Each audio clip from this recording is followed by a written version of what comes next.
commitment to your safety and well-being, here are a few important reminders in case of an emergency in either the academic or residential buildings. Whether you are in the ASB academic or residential buildings, the following emergency procedures apply. If you hear the emergency alarm once, please stay calm and wait for further instructions.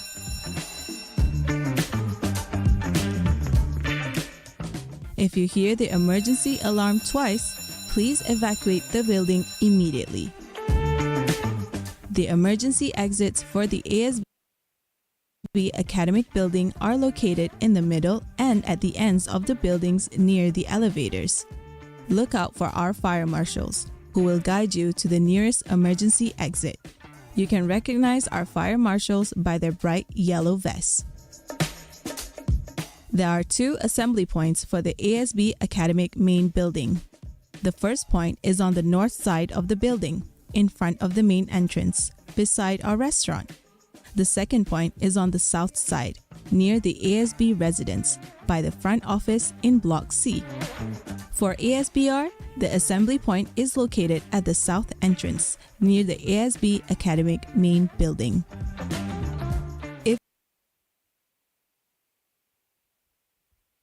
Ceremonial driveway at the main entrance. If you are on levels 2, 3, 4, or 5, always use the nearest staircase to come down to the first floor. Be on the lookout for the emergency signage at the following venues. If you experience a medical emergency, please alert an event staff member or an ASB staff member immediately. First aid kits are located in the pantry on every level of the ASB academic building and at the front office for ASB residents. While in our vicinity, if you notice any potential hazards, kindly report them to any of our staff members immediately. If you have small children with you, please ensure they stay close to you and follow the evacuation procedures calmly. In the interest of safety, please ensure that your children are accompanied by an adult at all times. Please respect other visitors and the environment. Need a break? Restrooms are located in each wing. Our restaurant is located in the east wing on level 1. The lactation room and surau are available on the ground floor in the northwest area. You may request the passcode for the lactation room from the event's organizing team. Please be mindful of our smoke-free environment. Smoking is not permitted inside the building. Designated smoking areas are located outside the building. Thank you for your kind attention. We wish you a wonderful time on our campus. For more information, please contact our campus safety team. Stay safe and enjoy your time at ASB.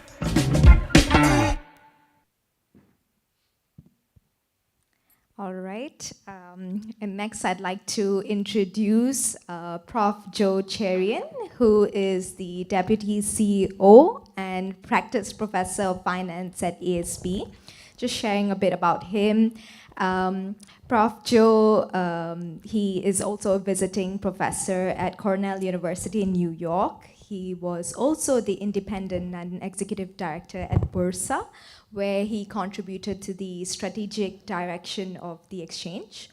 His impressive background encompasses around 3 decades in the financial industry, including a significant tenure at Credit Suisse in New York, where he managed substantial client assets and played a pivotal role in various executive committees.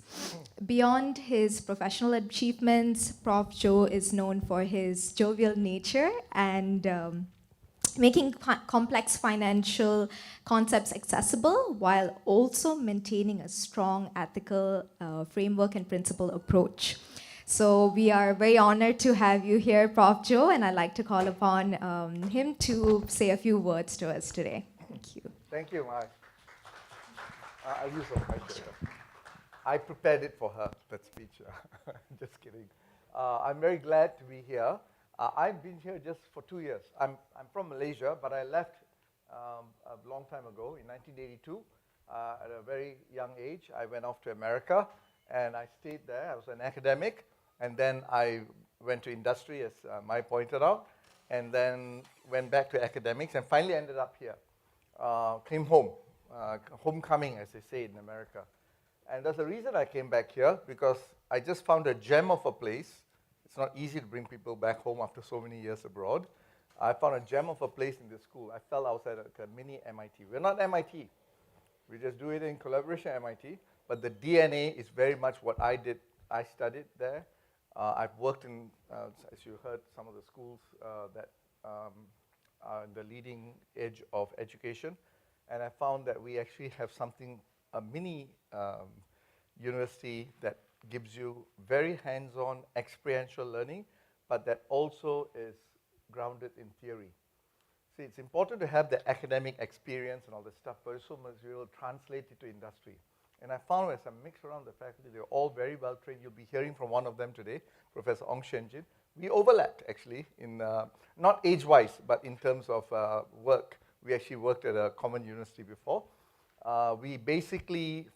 I found that we have very talented faculty who care about what we do with in the industry, what we do with the environment, even plantations.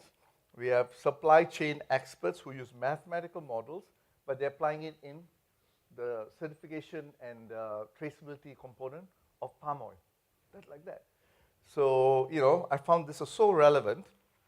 And in my case, I've been working closely with the pension funds here, the capital markets you heard my talk about, and that made this place even more interesting.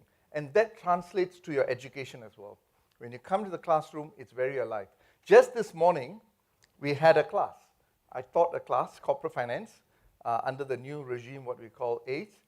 And basically, we have games, we have all kinds of simulations that I never did when I was in America, because we didn't have the technology. Now we have the technology, we incorporate it immediately. So the class becomes more exciting. So that's the first thing, what attracted me here, and I hope it'll attract you as well. The second thing is that we have the MIT DNA, which means a lot of us, as I said, even our president is directly from MIT, world-renowned engineering professor called Professor Sanjay Sharma. He's here with us. Unfortunately, he is traveling. He's in Europe, I think, right now. But otherwise, he should be giving the speech, not me. But basically, what I'm saying is that it's an extremely well-trained group of people who care about impact to industry. Because at the end of the day, you want to make sure what you learn impacts your jobs. And I hope that's what you'll get from here. I told you about ACE. We are here to learn about the EMBA and the MBA program, which is our part-time and full-time MBA program. But we believe also in flexibility. In fact, when I was working in the industry as well as an academic, I used to use options pricing theory. I don't know how many of you know about options pricing. Someone won a Nobel Prize for it, Black-Scholes and Merton. They won a Nobel Prize for it. Basically says that optionality, when you have options in life, whether it's a put option or a call option, it has a premium. Why is it a premium? Because it acts like an insurance. It's a risk management tool. When you buy car insurance, you have to pay a premium, right? So it gives you protection, and that protection or that flexibility gives you value. So you have to pay a premium for it. So I always believe flexibility can be thought of as a portfolio of options. So flexibility in your career, flexibility in the way you study, also has value. So I wrote an article, I think it's The Edge. Where's Razina? What did I write the article about flexibility? Was it The Edge or Star? I forget where it was. Star, I think. Okay, The Star. Good enough. I wrote an article about flexibility, thinking of education as a flexible option that gives you value. So we've started what's called Agile Continuous Education, which is you can either come and do the MBA or MBA right away, as they'll explain to you today, or you can defer it. That decision can be deferred. You have the flexibility to take classes like this morning. There were 33 students plus another 23 more to be registered. So we have about 60, close to 60 students wanting the flexibility. So they take the class and they can decide later on whether they want to do an MBA or MBA. So if you want more time, you can also have that flexibility. So that's something else that we call ACE, Agile Continuous Education. But today we want to focus more on the MBA and MBA. And then there's also the benefit of being part of the MIT chain. We have this Pathways program, which lets you do the first degree here, MBA or MBA, and then you can continue at MIT and its partner schools, which includes now Yale, Is it Yale right now? Imperial College. There's a whole bunch of schools where you can do a second master's for a shorter time and less money. So it's a pathway. If you choose, it's all about flexibility. Remember, flexibility has premium. It has value. So we give you that flexibility only because we are part of this Pathways program. And just today, not many schools have got deans speaking to you from another school telling to come here. We have actually Jake Cohen, Senior Associate Dean from MIT. He's our greatest partner. He's a guy I like a lot. He's very committed to ASB. Unfortunately, it's what, 3 a.m. there now? About 2:30 a.m. in Boston. He offered to, we said, no, go get your 12 hours beauty sleep. Don't worry about it. Tape it. So he taped a video. The last time he actually came, before my masterclass, he spoke, because it was at 9 a.m.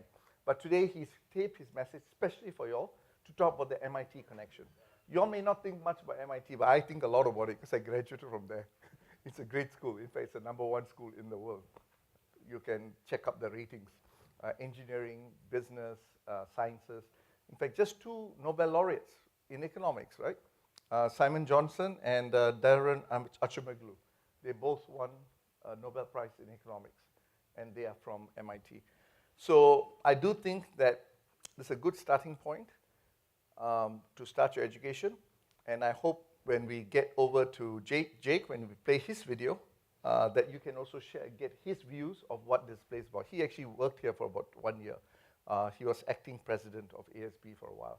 Now he's back in Boston. And then, of course, after that, we'll have our lovely and most talented Professor Ong Shien Jin, who will talk to us about AI. So with that, I think I'll pass it over to Winston or Mai to do the next honors. Thank you very much. I'll be here. Hope you enjoy the day. Yeah. All right, so right now we'll be playing a video from Prof. Jake Cohen from MIT. So enjoy. It'll be a welcoming message.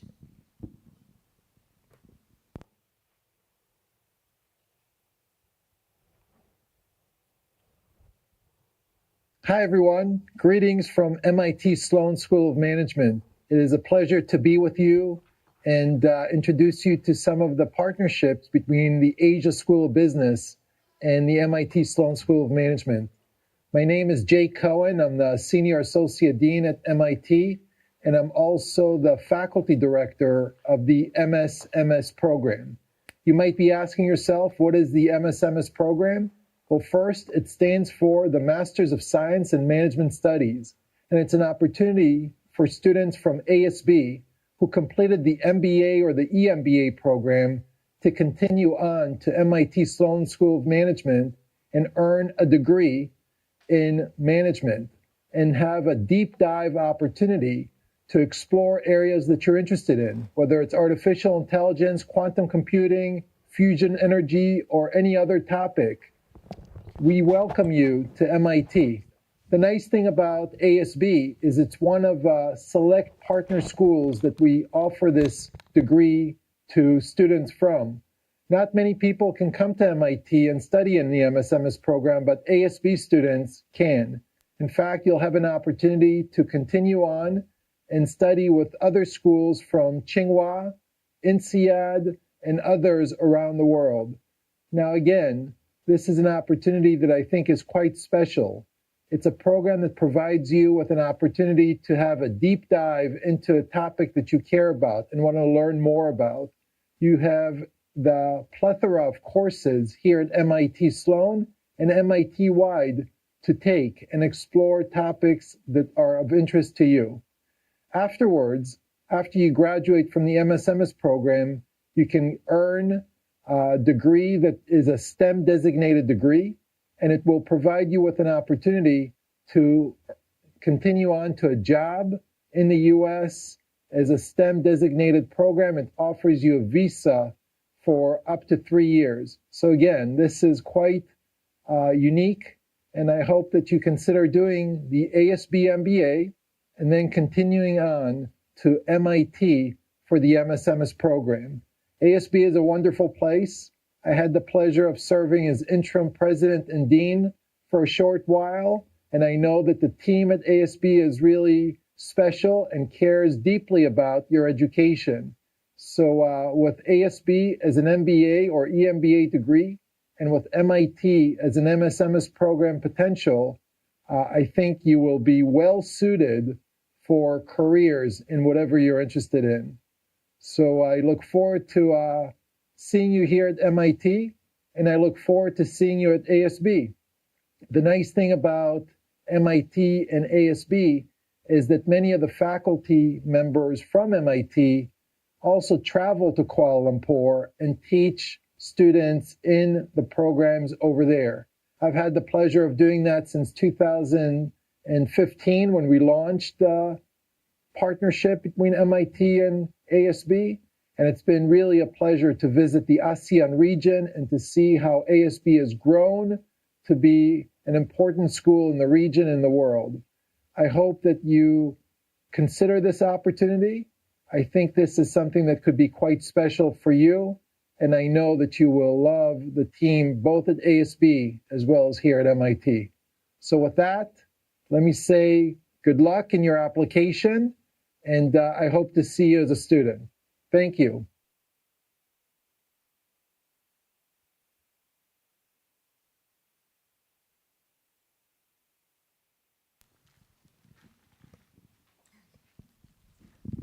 Test. Right. Thank you, everyone, for being with us this afternoon. For people in the room, I think it's rare to be doing an academic undertaking or anything of academic nature on a Saturday afternoon, which is usually reserved for social or family time. So I thank you for being here in the room.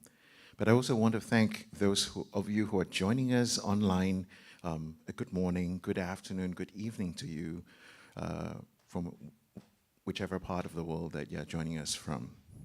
My name is Winston. I lead the admissions team here at Asia School of Business. So I just want to be mindful of time and do a very quick run through of what you can expect today, but more importantly, what you can expect in your learning experience here at Asia School of Business. Now, if you look at our mission statement, which we take really seriously, we are looking to nurture transformative and principled leaders, right? We're looking at people who can join us, be willing to be equipped to become the next generation, future-ready, tech-enabled, principled leader that will help us to tackle the wicked problems that we're seeing in the world today. And to that, of course, our curriculum would mirror very closely to that being offered at Sloan. In fact, what we do is that we take the Sloan program, compress it into a one-year full-time MBA program and a 16-month executive MBA program. And I would venture to say that our students actually have it better than Sloan MBA students. I see some smiles in the room, right? And I can tell you why. Because if you're in a single country learning about a homogeneous approach to problem solving, you would realize that it is not enough. Here in Asia, it is not homogeneous. You want to have some of these Western theories and frameworks that our Sloan professors can bring when they come visit Malaysia or when you are there taking classes on campus in Boston. But what you want to have also is, how do I contextualize? How do I apply these Western theories and frameworks here in Asia, right? And that's what the resident faculty will do for you. So you learn from the best of both worlds. You learn from the West, you learn to apply it in the East firsthand. For those who are not familiar with Malaysia, I would say that it is actually north of a country, a very small country that is fairly good at marketing itself. Malaysia offers 80 to 90% of the Singapore experience, but it does only half the marketing. So Malaysia is an understated but beautiful, beautiful country full of hospitable people and the food culture. If anybody is joining us in the room from Singapore, I can tell you, hands down, Malaysia wins. And I can say that because I'm from Singapore. So as I mentioned, the 12-month MBA program is accelerated. we only have one intake every year. This happens in fall. So you join in September and you end in August the year after. And so it's a full 12 months, a full year experience. And for the executive MBA, it's a 16-month journey. You join in January. Again, we only have one intake a year, and then you graduate the year after. Now, I'm actually speeding through these because I'm just a salesman talking about these, but later you would actually hear firsthand from the people who are putting together the program, from the people who have gone through the program, right? You hear firsthand from them in a panel session, so I would not go into too much details. But very importantly, I want to tell you about your journey here with ASB. Now, in typical school, you would go there and look forward to intellectual growth. You learn knowledge. But here at ASB, we're taking it further. Not only would you be learning academic knowledge, which is a given, you will also be growing professionally. So this comes in the form of action learning, which is the heart and center of our program. There are multiple opportunities for you to go out into the field and practice what you learn in the classroom firsthand out in the field. So that reinforces your knowledge when you apply that knowledge. There's even an exciting development now. There's a third pillar of growth called the growth mindset, right? Aptly named. So here, the growth mindset focuses on personal growth through the program. So we take transformation seriously. When you come in, okay, we can tell you that in that 1 year, year and a half that you're with us, you're going to go through intellectual growth, you're going to go through professional growth, and very importantly, you're going to experience personal growth.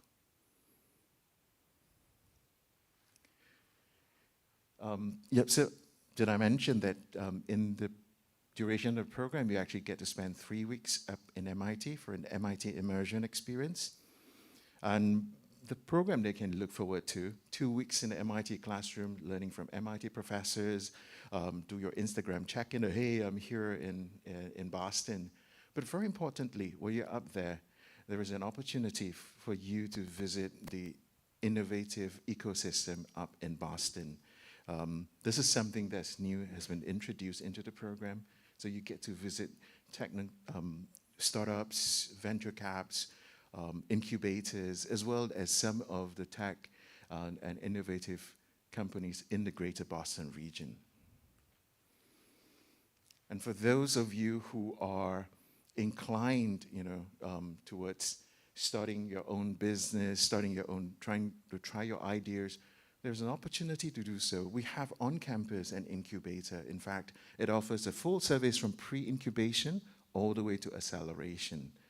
And in part of the full-time MBA program, we actually would put aside some time regularly for you to try out how is it like to be an entrepreneur, to find out really if entrepreneurship is your cup of tea, right? Of course, I would leave it to my colleagues to elaborate about this later. And for a very young school, right?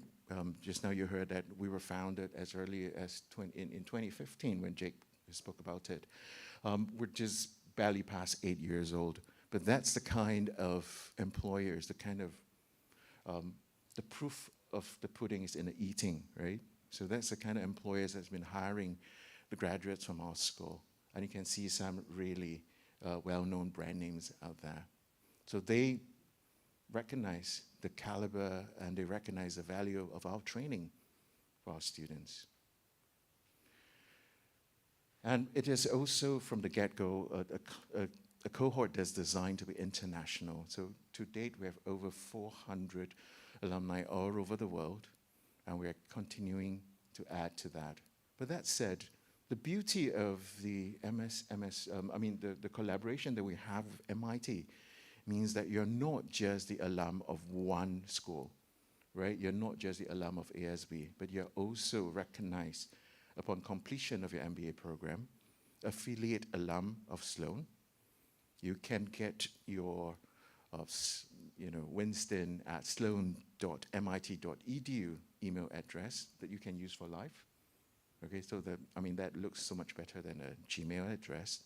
But very importantly, you also get invited to the Sloan alum events. So you have 2 networks that you can plug into. And of course, very importantly and most importantly, who would you be learning from? So this is a non-exhaustive list of the faculty here, resident faculty here in ASB. To date, we have about 19 faculty, and we're continuing to add to that.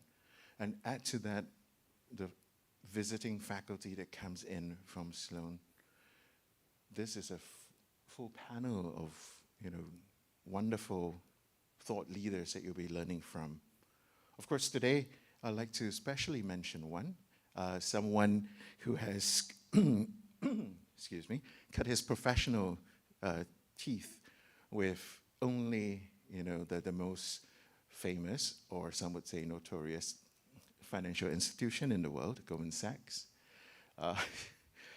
working on mortgage-backed securities, which is another term that many of us may be familiar with. Then he perhaps realized that there is greater to life than finance. He moved on to tech. He was the special assistant to CEO of jobstreet.com. And finally found his calling as an academic. Professor Ong Shien Jin today will be sharing with us some of his insights about this artificial intelligence, right? This is what everybody is talking about. But here, Professor Ong will be sharing with us the secret sauce. I speak too much, and let us put our hands together and welcome Professor Ong and his masterclass.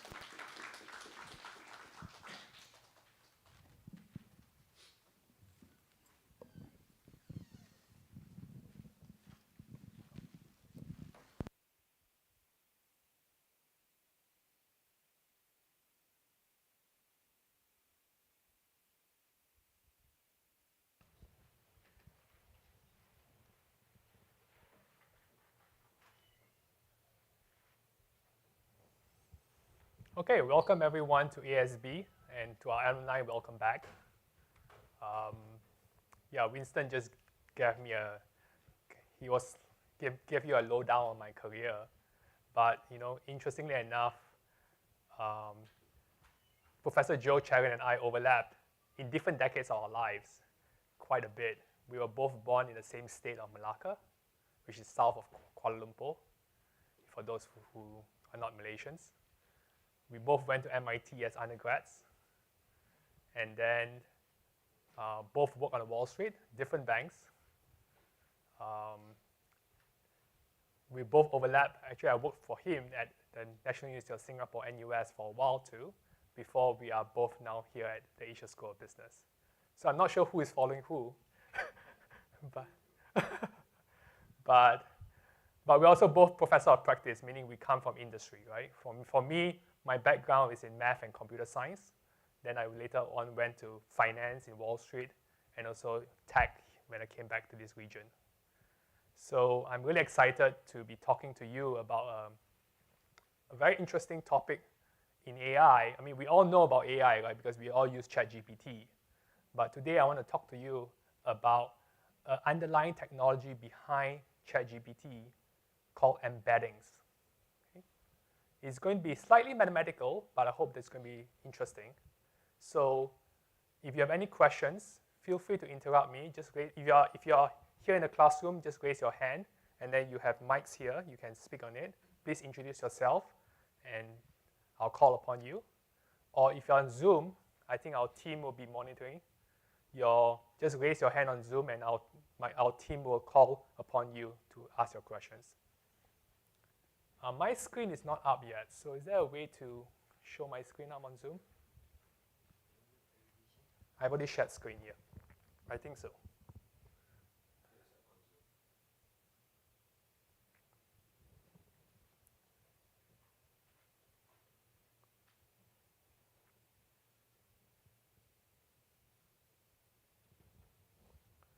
Okay, thank you. Okay, to motivate it, we know that all of you have used ChatGPT, right? Presumably there's a big bang of AI because that introduced AI to the entire world, even though AI did not start with ChatGPT. But ChatGPT is what we call a large language model. That is an AI model that has been trained on lots of words. Think of all the internet articles that you have read out there.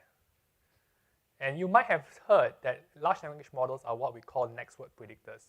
That is, if I start with a sentence like the, it will fill out with the next word, for example, cat. And then it goes on recursively. It puts in the cat sat, the cat sat on the, and what's the last word? Anyone? The cat sat on the tree is possible, the cat sat on the table is possible, but it turns out when you read the entire internet, the most likely next word is the cat sat on the mat, because there's an English phrase called the cat sat on the mat. I'm not sure why mat, but you can Google it up, it turns up.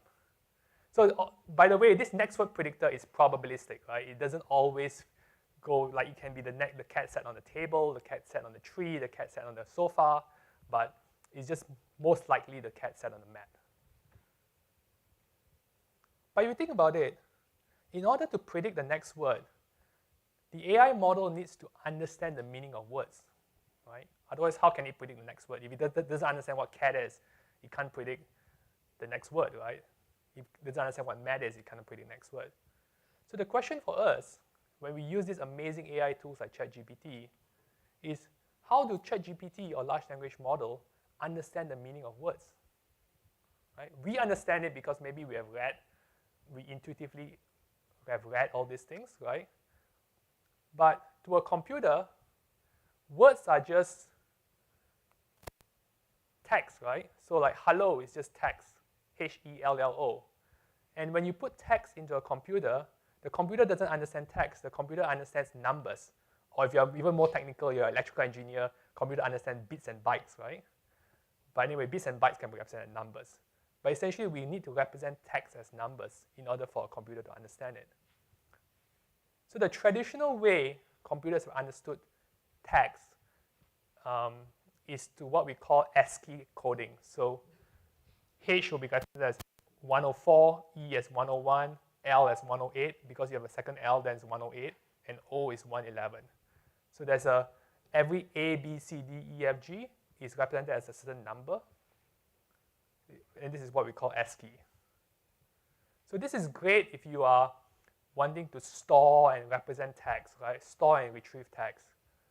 But this is not good if you are having an AI system, because this naive approach loses the meaning of text, right? So if you have a thing like, we know that cat and dog are very similar, but cat and car seems further apart. But CAT and CAR, character by character, if we just use the ASCII coding, they are very close, right? So ASCII coding turns out to be not sufficient if we want to build AI systems to understand text. So how then do we build AI systems to understand text? This is where embeddings come in. So instead of representing it as character by character, we look at the entire word and represent it by a collection of numbers, what we mathematically call as a vector. So this vector's collection of numbers can be thought of as points in a high dimensional space. I'll show you an example of it later, so don't worry about it too much now. If you haven't heard of vectors, it's okay. And what we want from this embeddings is that we want words that are similar together, like cat and dog, apple and banana, to be close together in this high dimensional space. And words that are far apart, dissimilar words like cat and car, even though they are character-wise close together, but meaning-wise, semantic meaning-wise, they are farther apart, we want them to be far apart in this space. So this is an illustrative diagram in 3 dimensions. So you can see here, I have words like pitch, balls, kick, throw, and off. These are words that are related to ball. So the red words are close together. The green words are close to food, meat, foods, product, supply, and also supply. So they are close together. And the blue words are close to school, I think. School, elementary, college, student, and so forth. So this is an example of word embeddings in a three-dimensional space. But the reality is that in modern AI systems, embeddings come in like 1,000-dimension space. So we can't really visualize them, right? We only can see 3D. We can't see 1,000D. We'll see a technique later on how we can measure the closeness of embeddings using in my latest slide. But before we get into measuring things, we might ask, how does the AI system assign these numbers, these vectors for each word, right? Clearly, humans can't do that, right? Because there's too much. There are too many words and there are too many dimensions to assign things. So it turns out that AI systems are like us. Like, how do we know that cat and dog are semantically similar, but cat and car isn't so similar? Anyone like to contribute? In terms of character, because we know that cat and dogs are pets, is that right? Okay, you can use the mic too if you don't mind. Yeah, thank you, but so that the Zoomers can hear you. But you can close it now, thank you. So, anyone else? How do we know that cat and dog are similar? I mean, we know because, as our gentleman over there said, because they are animals, they are pets, right? Whereas car is a vehicle. Interface of sensors. Interface of sensors? Okay. We have sensors. Right. Yeah. Or we Visual. can see a cat and car. Visual. Got it, got it. But what if you don't see a cat, car, or dog? You just read the entire literature on the internet. How would you know? Could be with words that typically appear with other words together on their source documents. Yeah, that's a very good. Wai Hao, right? Yeah. Yeah, we know each other. Welcome to ASB. So, Wai Hao's point is that when you read the entire internet, like Wikipedia or all the internet articles, you might see more frequently cat and dogs appearing together rather than cat and cars. They appear less frequently together. So this concept is actually known by linguists even before AI came about. It's called birds of the same feather flock together. Or, you shall know the meaning of the word by the company it keeps. This was a quote by an English linguist called J.R. Firth in the 1950s. So AI used concepts that linguists have developed for decades, right? But made it in such big scale that it read the entire internet, and then it was able to group words that appear together, like in this case, all the food words together, all the ball words together, and all the school words together. And words that don't appear so frequently together in the internet text, they are farther apart. Okay. So let's test our intuition on embeddings by this first quiz. So where would you put the embedding of apple? Again, this is 2-dimension to keep it simple. But I have apple here. Should I put it in A, B, C, or D? So this is not a trick question. Everyone says C because A is where the spots are, B is where the buildings are, D is probably closer to the vehicles, and we know apple is a fruit, so therefore it should be close to all the fruits. How about this one? Where will you put the word cow? So cow is an adult calf. And you have puppy dogs here, and then you have calf. Should it be A, B, or C? Anyone say A? So there's a mixture of A and C, right? A is because cow is close to a calf, right? It's related to a calf. But why C? Yes, sir. Can you turn on your mic? Sure. My name is Vigna, and I think it's because the relationship between puppy and dog looks kind of similar between cow and calf. Exactly. So we want embeddings not only to capture closeness, we want embeddings to also capture semantic relationships. So in the sense here, a puppy is to a dog like a calf is to a cow. This is the age relationship. And then we can also have a size relationship, right? Cows are much bigger than dogs.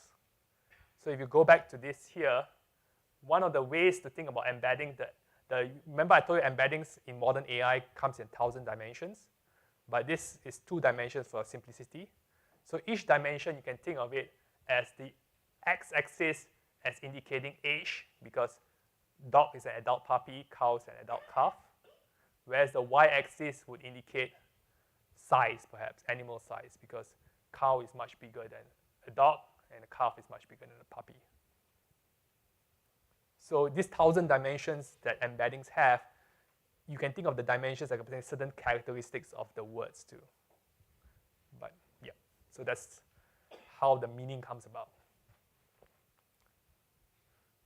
So the semantic relationship is actually quite interesting because when this is an illustrative example, but the Stanford research group came up with what they called glove embeddings, and they took many words, like 10,000 words, and they projected it down to 2 dimensions.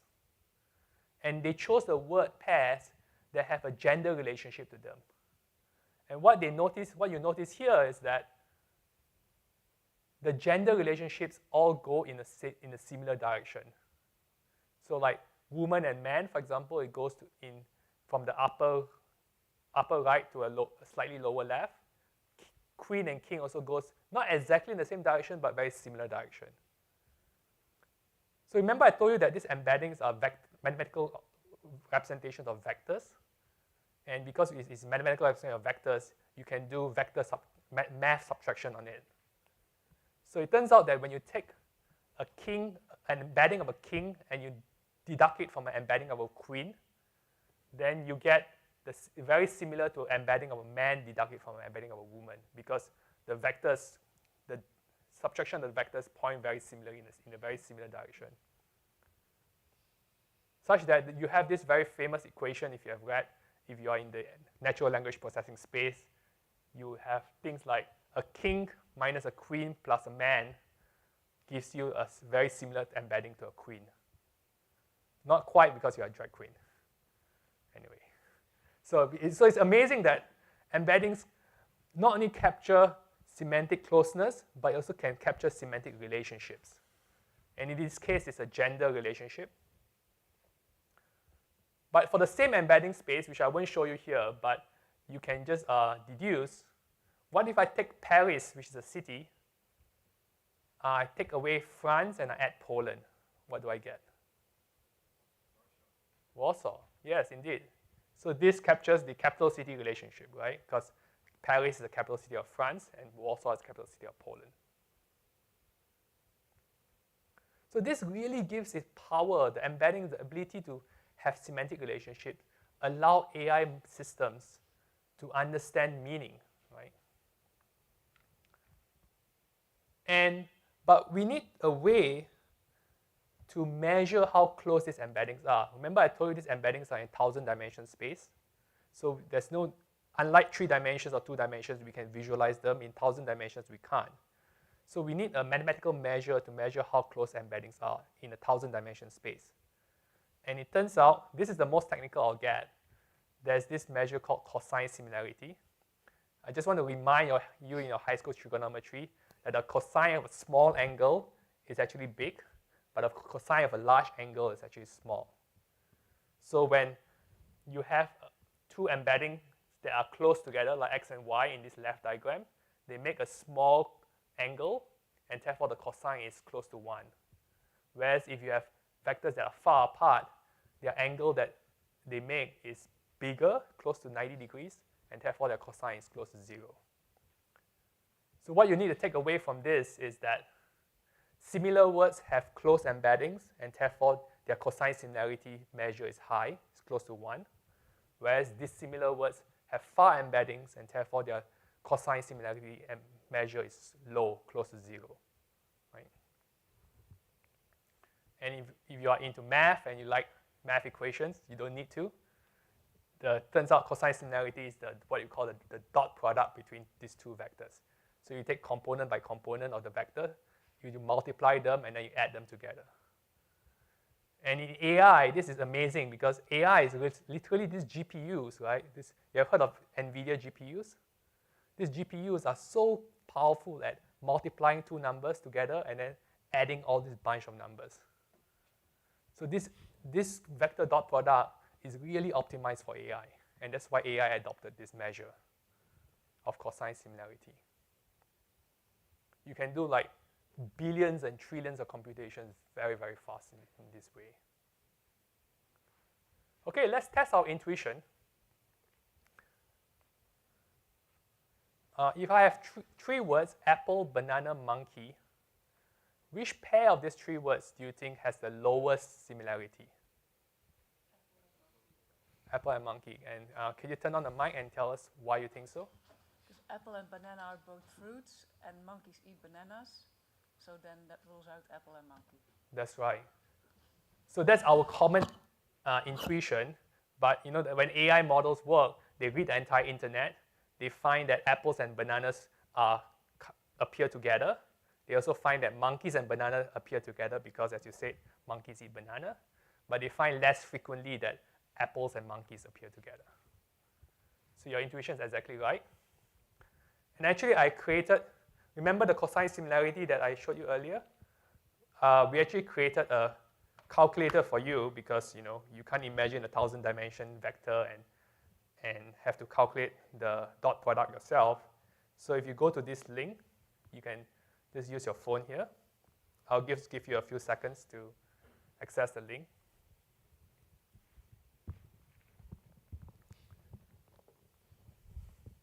So if you type apple in three lines here, you type that my app comes out. Everyone got the app? So if you type apple, banana, monkey, and click submit, you'll see that apple and banana has the highest similarity, followed by banana and monkey, and then lastly, the one that's least similar is apple and monkey, as our intuition indicated.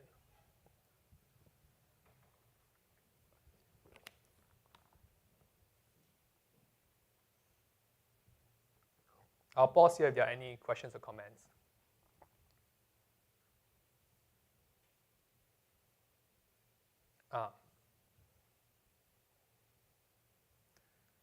So before we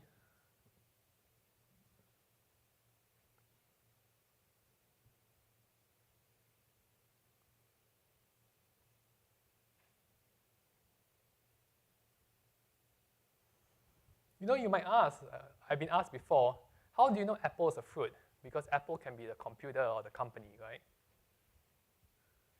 So we can actually test it out too. Does the AI think apple is closer to a fruit or a company?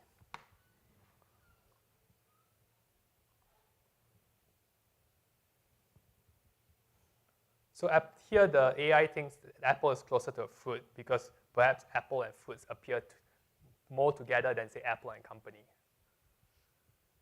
But if I say apple stock price, then is that a company or is that a fruit? That becomes a company, right? So now it's a context-dependent thing. So if I type apple stock price, I hope that it will be closer to a company than a fruit. Yeah, so in this case, forget about the fruit and company first because we're not comparing that. We're comparing apple stock price with the company. And in this case, it is more similar to the company than the fruit. But instead, if I ask, I add apple, I add an apple, then you would want it to be closer to a fruit than a company, right? So in this case, it is closer to a fruit than a company. So in language, context matters, right? Because apple a single word can mean two different things depending on the context of how the word is in the sentence. So this is where sentence embeddings or context-aware embeddings come into play, right? Because we know that the basic approach of just taking each word in a sentence and embedding it doesn't work, because we know that Apple stock price means a different thing compared to I at Apple and Apple. Or what is the price of an apple in the market? There's a different context, right? And also the other thing about the language or English language in general is that the order of words in the language matters, right? You can have the exact same words, but put in different order, it means a different thing. So for example, the famous JFK quote, what can you do for your country versus what your country can do for you, right? Exact same words, right? Just in different order means different things. So this is where the $1 trillion idea came in. It came in about 2017, about 7 years ago, by Google. And this is what we call to develop, using transformer neural network to develop the context-aware sentence embedding. So this is a transformer neural network. Don't worry too much about the diagram. But what I want to point out is this thing called attention.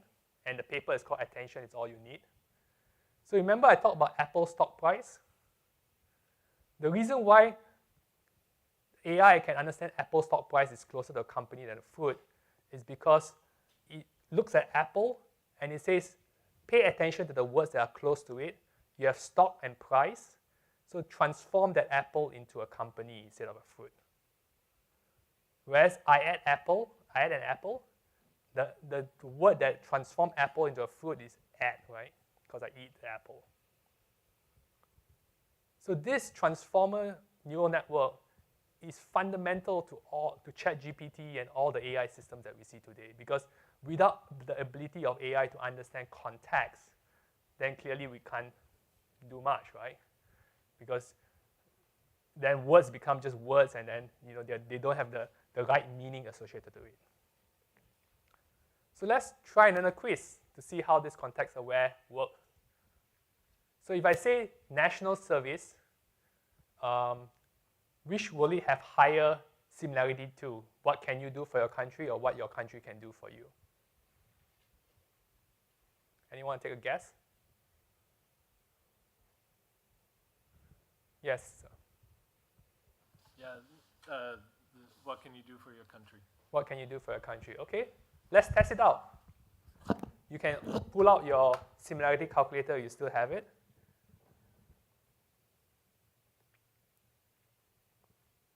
Oops, I can't go back to my...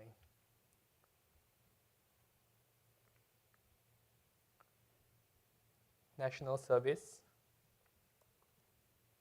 What can you do for your country? What can your country do for you? Yeah, it turns out that the first two sentences, what can you do for your country and what can your country do for you, has the highest similarity, even though the meaning is different because they have all very similar words. But national service, you can see, is closer to what can you do for your country compared to what can your country do for you. How about the reverse? Can you think of a sentence that is closer to what your country can do for you? Any suggestions? Social Security. Okay, let's try that.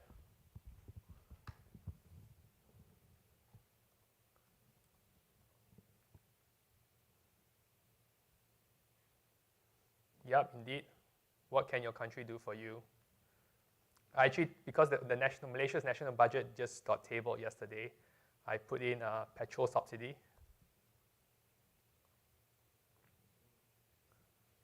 And bingo, it came out, what can your country do for you?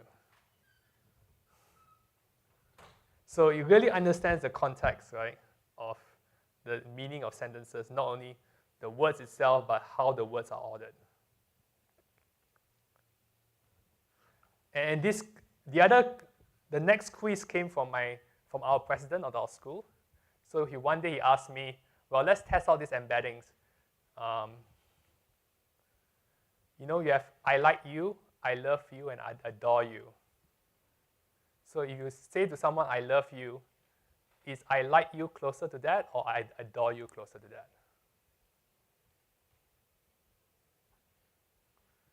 Who says I like you is closer to I love you? And who says I adore you is closer to I love you? Okay, it turns out AI agrees with all of you. So don't tell your loved ones I like you. Yeah, so it's very interesting. Even though like and love, you can see they share the same, almost the same characters, because it starts with L and ends with E. It's a 4-character word. But based on reading the entire internet, it looks like I love and adore has a closer similarity to each other. This one is particularly interesting in the Malaysian context. What is the meaning of life? What is the best food in town? And how to find a purposeful job. Remember, AI is not only Malaysia, but it read the entire internet, right? Not only the Malaysian internet.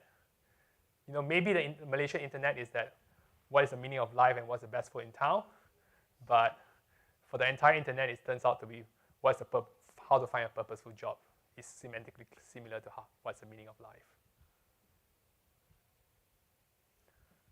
I'll pause here if there are any questions or comments. Again, you can put this in the semantic similarity calculator and confirm it for yourself. Okay, we're doing pretty okay on time. So I just briefly mentioned these embeddings have a lot of applications even prior to generative AI, right? They are crucial for generative AI, but even prior to generative AI, you can use them for classification, deciding between positive and negative customer reviews. You can use them for clustering, customer reviews. You can use them to detect fake reviews. You can use them to do semantic search. So this is my favorite example. So you take all the reviews on Amazon, say, and you try to find complaints. If you just do Control F, keyword search on complaint, you will find reviews like, oh, I have no complaint about this product. So keyword search don't give you actual complaints, because the actual complaints will say like, the delivery sucks. There's no complaint in it, right? So the actual complaints do not have the keyword complaint in it. So therefore, you need to use semantic similarity to find complaints. And of course, you can also use recommendations to recommend you similar news articles and so forth. But what gives embeddings its real power is when we not only can do embeddings on text, but we can do embeddings on images and audio and so forth too, in addition to text. So this is what we call multimodal embeddings. So I have, like, say, the embeddings, this is again in 2-dimension space, for bike, car, dog, and cat. What gives its power is that if I can put the image of a dog, the image of a cat, close to the embedding of the word itself, so that AI knows when it sees the image of a dog, oh, this is a dog, this is a cat, this is a bike, this is a car, right? And you can imagine you can also put the sound of a dog, like woof, in the similar space. You can put the sound of a cat, meow, in the similar space, and so forth. So I'll show you an example of what people at Google has been able to do with multimodal embeddings. So here is a demo of a product image search using just multimodal embeddings. So as Anand mentioned, embeddings can be used to support a variety of use cases. And today, I'm delighted to show you how embeddings can be used to create a blazing fast multimodal product search experience. And for that, we've built a demo in partnership with Mercari. Mercari is a Japanese e-commerce company connecting millions of people to shop and sell items on their marketplace. So let's dive in. Okay, we'll start with text-based semantic product search on the Mercari marketplace. So one thing, for this demo, we only used product image provided by Mercari as input and nothing else. No, the image are not tagged, there is no product description, anything like that. Okay, so here I'm searching for a stylish desk made out of metal. So you can see here that product search is happening on the fly and returns results really quickly. So here we're matching the embeddings of the text query with the embeddings of all the indexed product image. And I'm adding the product. So isn't it amazing? He first typed a stylish desk, and he shows all the pictures of a desk, just general desk. And then when you put in metal in addition to it, and then it suddenly filters out just to the metal desk. So remember I told you that these embeddings are in like 1,000 dimension space, because some of the dimensions have the characteristic of metal, for example, so it's able to filter it. And all this is just done because we are able to embed images and text in the same space. So when it searches for the embeddings of a stylish metal desk, then it can find images of the same in that similar space. But what is even more amazing is that once AI is able to understand the meaning of things, right, through embeddings, then it's able to extrapolate. So what I mean by this is that prior to generative AI, we had a lot of examples of astronauts in space, right? You can just go on Google and find astronauts in space. You'll find lots of examples. You can also find lots of examples of humans riding horse. But we have not had any examples of astronauts riding horse in space, right? It just doesn't exist. But because AI understood the meaning of an astronaut in space and humans riding horse, it was able to combine both when you ask it to say, give me an image of an astronaut riding a horse. So this is a famous example from 2022 by OpenAI, the creator of ChatGPT. This was even before ChatGPT came out. When I say a photo of an astronaut riding a horse, their AI image generator called DALL-E created this. And when they put it on Twitter, it was like a super hit, right? We'll talk about the downsides of extrapolation later. It's called hallucination. So hallucination, and turns out hallucination and creativity extrapolation are two sides of the same coin, in my opinion, because you really cannot be creative unless you hallucinate and vice versa. So we have to talk about those and how we build guide rails for that. But because of that, there are just tremendous applications of embeddings in generative AI today. So one particular example I showed to my MBA students earlier this year is that I could build them a classmate connector. So our MBA students come into ASB, they want to find their fellow classmates by interest or by professional interest or by sports interest and so forth, right? If they want to find someone who wants to play tennis with them, instead of having to read through the entire biodata tables of their entire class, I put in the biotables into GPT and be able to customize GPT to become a very specific GPT for them to find classmates that have similar interests or professional background. So the way GPT was able to do this is that it took the PDF files and embedded into what we call a vector space, and it was able to store, whenever you ask it a query like, who is interested to play tennis, it would find the closest embedding to it and the technique is called retrieval augmented generation, RAG. This is a very important technique in AI today. Another interesting application of embeddings in generative AI is when you can put in documents, and this is called Notebook LM by Google. You can put documents into your notebook, and it creates a summary of the documents. So here I put in NVIDIA's quarterly report, what they call the 10Q, and the press statement. And you can ask questions from the documents. By the way, I put in Malaysia's budget yesterday too, and it's pretty amazing. You can actually ask questions. Just put in the budget speech into Notebook LM, and you can start asking questions about the budget. But what got people really excited is that you not only can ask questions about it, you can create a live podcast from it. So from the document, in this case, it was NVIDIA's quarterly report. It creates a podcast. Remember, it could take text, right? And because of multimodal embedding, it could create audio from the text too.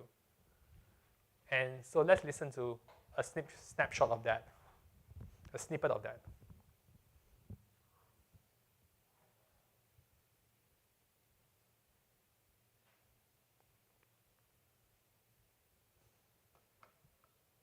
This, by the way, is just I just want to show you what NVIDIA's, if you haven't seen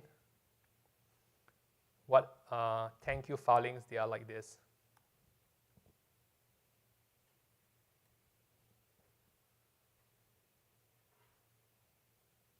So it took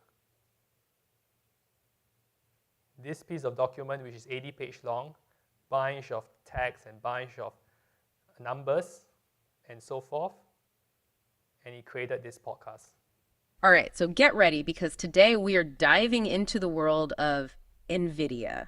NVIDIA. You know those graphics cards everyone's after? Yeah. The ones that make your games look amazing? Right. Well, this is the company behind all of that silicon and their latest filing. We're talking Q2 2025 here. It reveals a company that's on fire. Absolutely on fire. Especially when it comes to the world of AI. And that's what we're looking at today. So we're not just speculating. No. We're going straight to the source. Straight to their SEC filing. Okay, so for those of us who, maybe don't analyze these every day. Right. What exactly is this document? So it's a 10Q filing. Okay. It's essentially a progress report. Okay. That gives us a clear look at their financial health, what strategies are working for them, and maybe even some hints about their plans for the future. Their master plan. Yeah, their master plan. All right, I'm intrigued. I'm hooked. Okay. So tell me, how did NVIDIA actually do this past quarter? Okay, so buckle up. Right. Because NVIDIA crushed it this quarter. Okay. They saw revenue hit a jaw-dropping $30 billion. Yeah, $30 billion. $30 billion. Wow.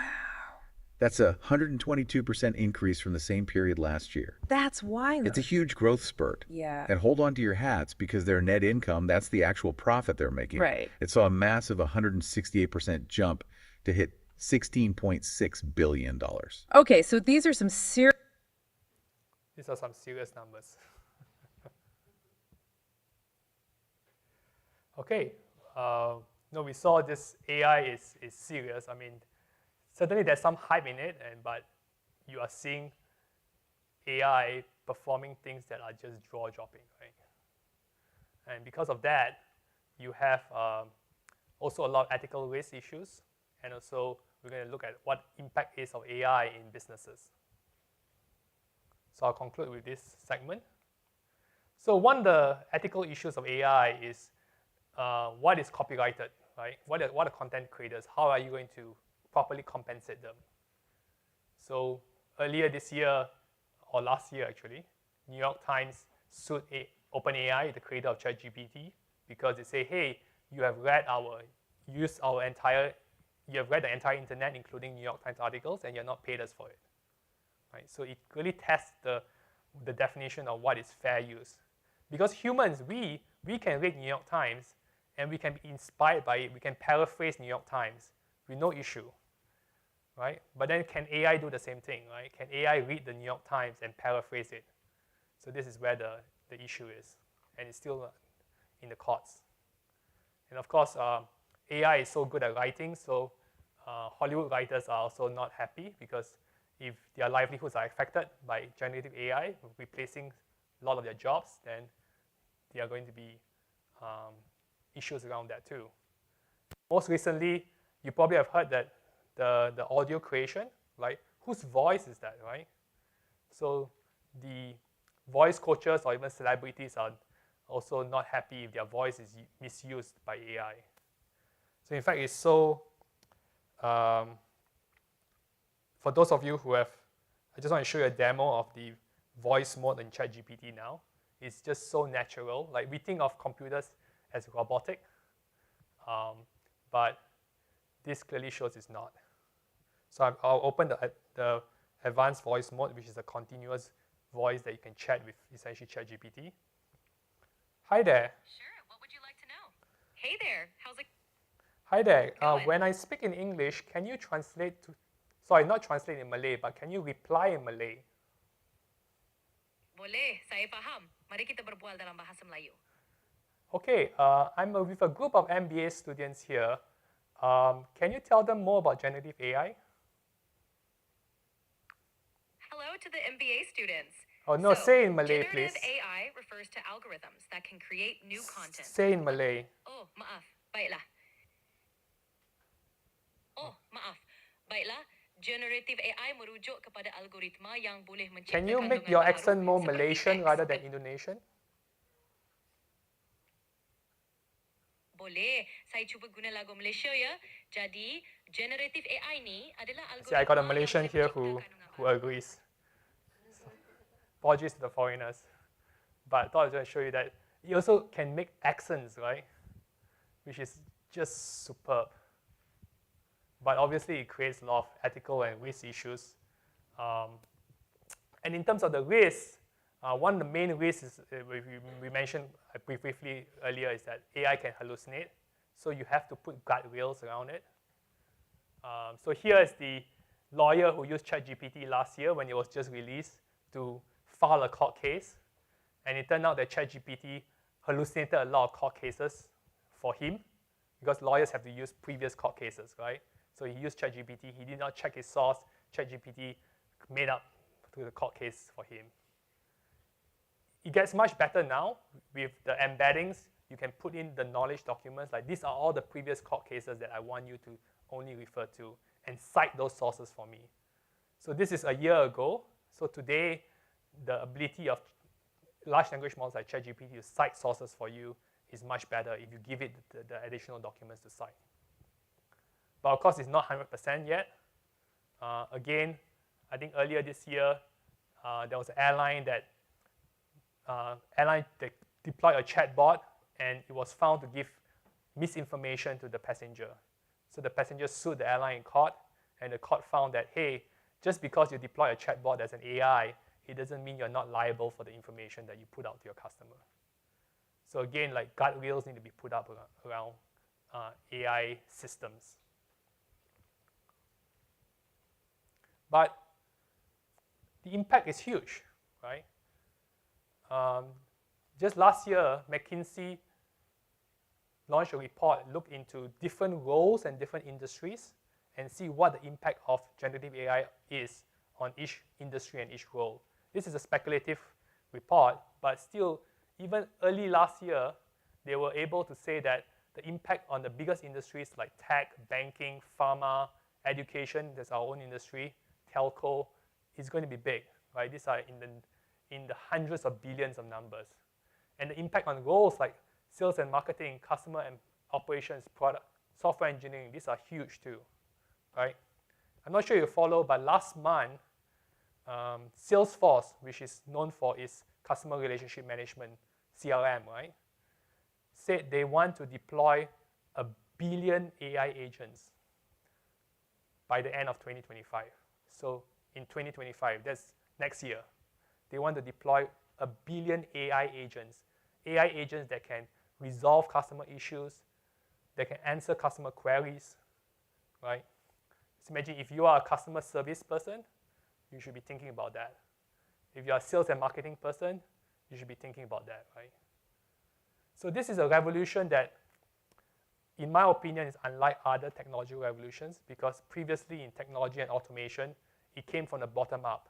It came for, secretaries had to upskill themselves. Instead of using typewriters, they had to use Microsoft Word.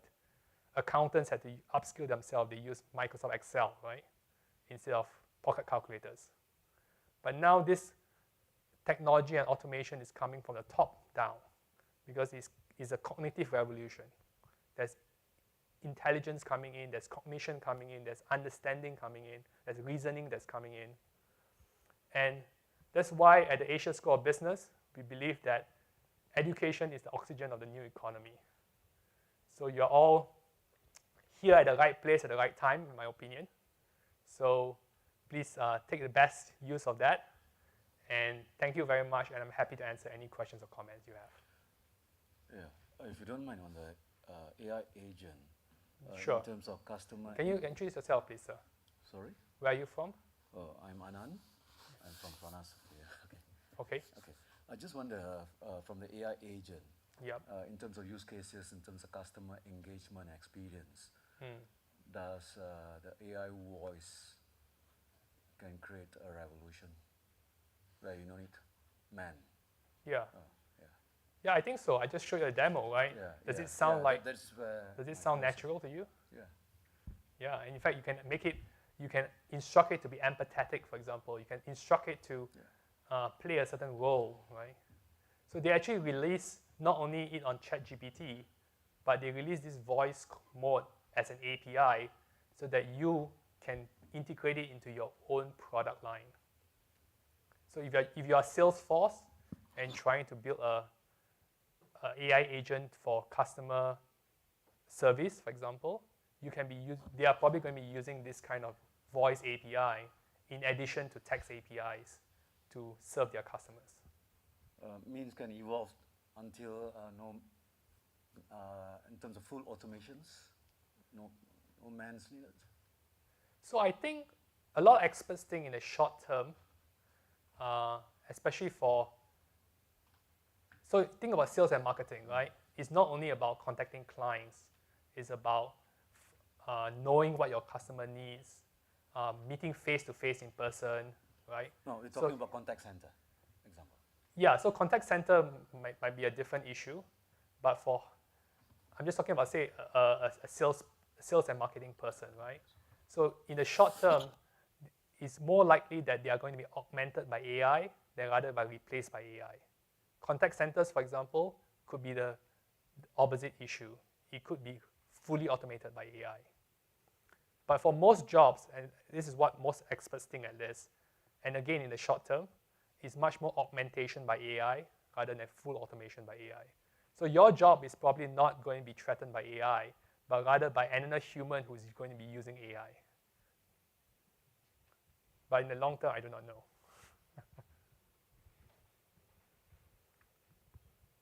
Any questions on Zoomers? Oh, yes, the back of the room. Hi. I was just... and you're an alum, right? Yes, my name is Matthias. I'm from the MBA 2019 class. Welcome back. Thank you.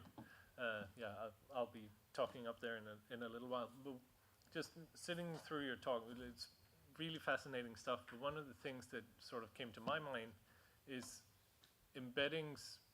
You kept saying it comes from basically reading the internet. Not necessarily all the content on the internet is necessarily things you'd want to replicate. And I guess overall, what I would be concerned about would be biases, right? Sure. So just taking similar examples from your quizzes, you might have issues like if you look at the semantic similarity between doctor or CEO and man, woman, for example, that you maybe have some undesirable correlations there based on how the text on the internet would align. Do you have any thoughts on sort of how that can be contravened, or is that something people are looking into? I hope it is. Yeah. So you're absolutely right. That's a very good question, the question of bias.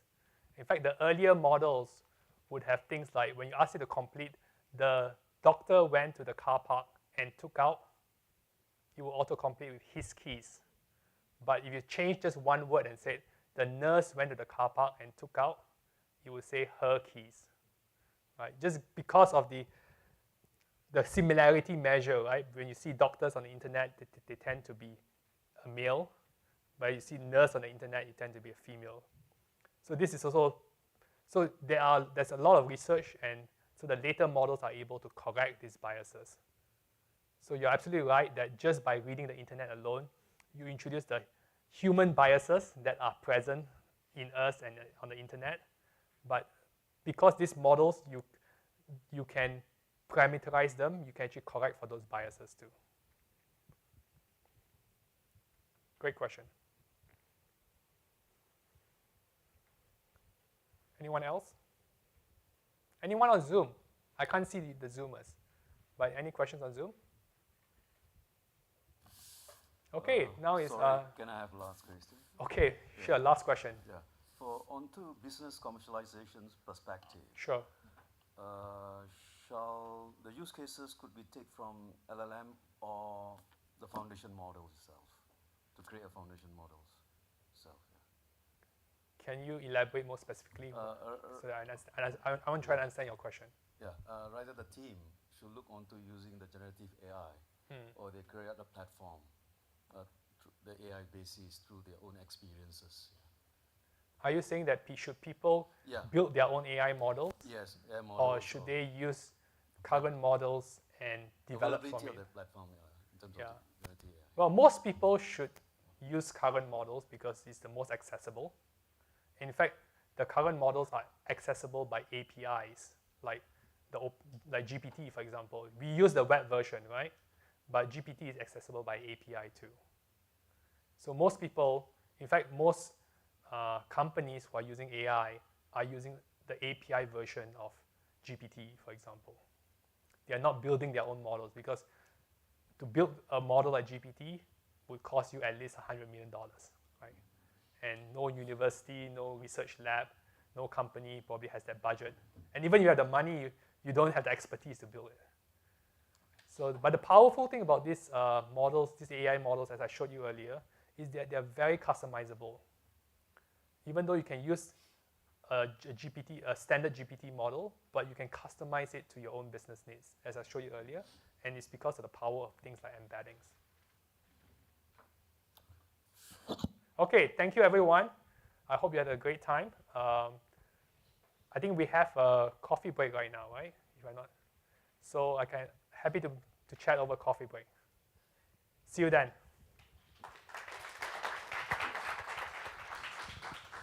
Thank you so much, Prof. And that's right, we have a 15 to 20 minutes coffee break, tea break. So, and we'd really hope for you to stay on for the panel session after, where you will hear from our EMBA director, you'll hear from our CDO, the Career Development Office, we've got our alumni, and also our action learning team. So yeah, let's make our way to have some nice tea.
check.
All right, everyone, thank you so much for staying on. So right now we have the panel session where we will hear from the EMBA director, Jules, and we've got Sangeeta, who's the director of action learning. We've got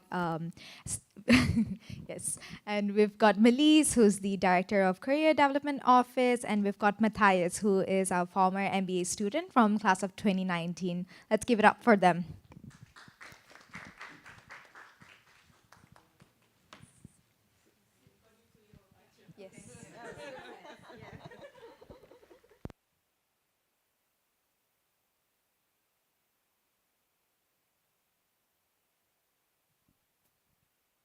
Thank you guys for staying and for your interest. So we have an exciting panel today. I've got a bunch of questions here, but this is just to bring conversation forward. If you have questions, please, we want you to ask questions as well, because this is really your session meant to help you, okay? So if I can, maybe you can start by telling me a little bit about what you do, like what your department is, and how you work with students, if you will. And then, Matthias, I'll ask you to tell me briefly about your background and what you're doing now. Sure. Okay, thank you. All right, thanks, Jules. Hi, everyone. My name is Sangeeta, and as Jules mentioned, I'm the Director for Action Learning. So what do I do? With regards to the EMBA and the MBA programs, the Action Learning team actually sources all of the various projects and the practicum, which are the kind of immersive, hands-on experience that our students have, in a nutshell. Perfect. Over to Melise. Yeah. All right, nice to see some faces, and I know we have quite a few people online. My name is Melise, and I lead our career development office. It is what it is in the name, career development. So we do work with our students on sort of mapping out their career pathway for our MBA students, post-MBA, and we do support a lot on the career coaching, career education side of things. But across the board, whether it's our executive MBA and our MBA students, we're here to provide that support on a professional development level. So we do run classes, training, and workshop. And because you know, we're very, I would say, the school, we're quite bespoke in how we approach things. So even in the CDO office, we like to listen into what our students are looking for in their own professional development. And we also try to shape the program and what we deliver to the individual needs of the cohorts. Thank you. Yeah, hi, I'm Matthias. As was said, I'm an alumni from, or alumnus from the class of 2019. So I'm from before you guys moved into these nice buildings. So I come from a background in greenhouse gas management primarily. So I started with a consultancy so I've been in Malaysia since 2011, from Denmark originally. So my first job after I came here was with greenhouse gas management consultancy under one of the big conglomerates here. So I was there for 4 years. Then I sort of stepped out on my own as an independent consultant for a while, consulting mostly for the public sector in sort of how to integrate climate change into planning processes. Then I came here for 2 years. So that was what the MBA program was at that time. After that, I tried my hand as an entrepreneur. So I co-founded a blockchain platform business for renewable energy certificates, together with one of my seniors from the class of 2018.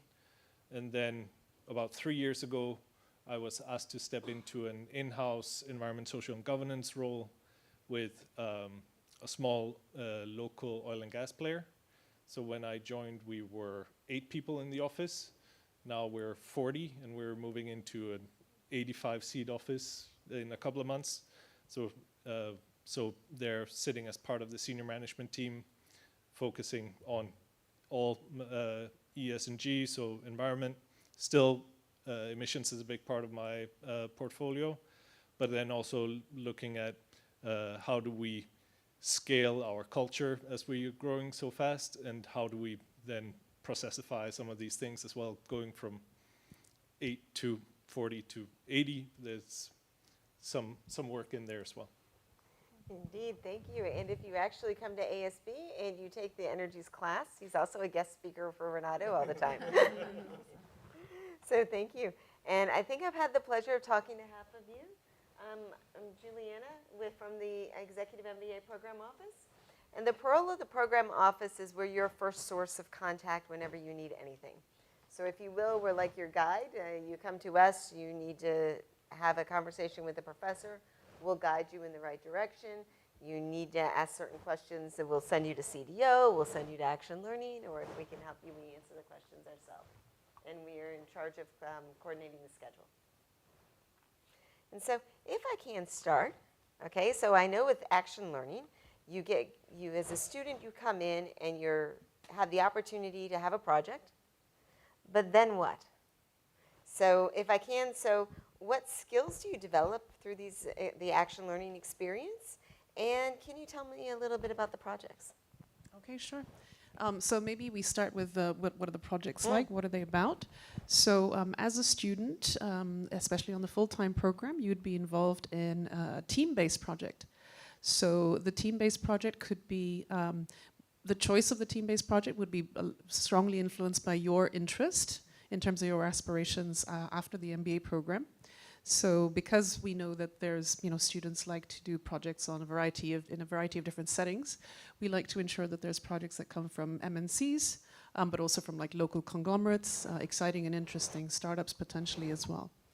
The projects are in different areas, so they can be, for example, the typical ones which are very popular with MBA students, of course, strategy, very popular, also with sort of process improvement type projects, finance and financial modeling or business models.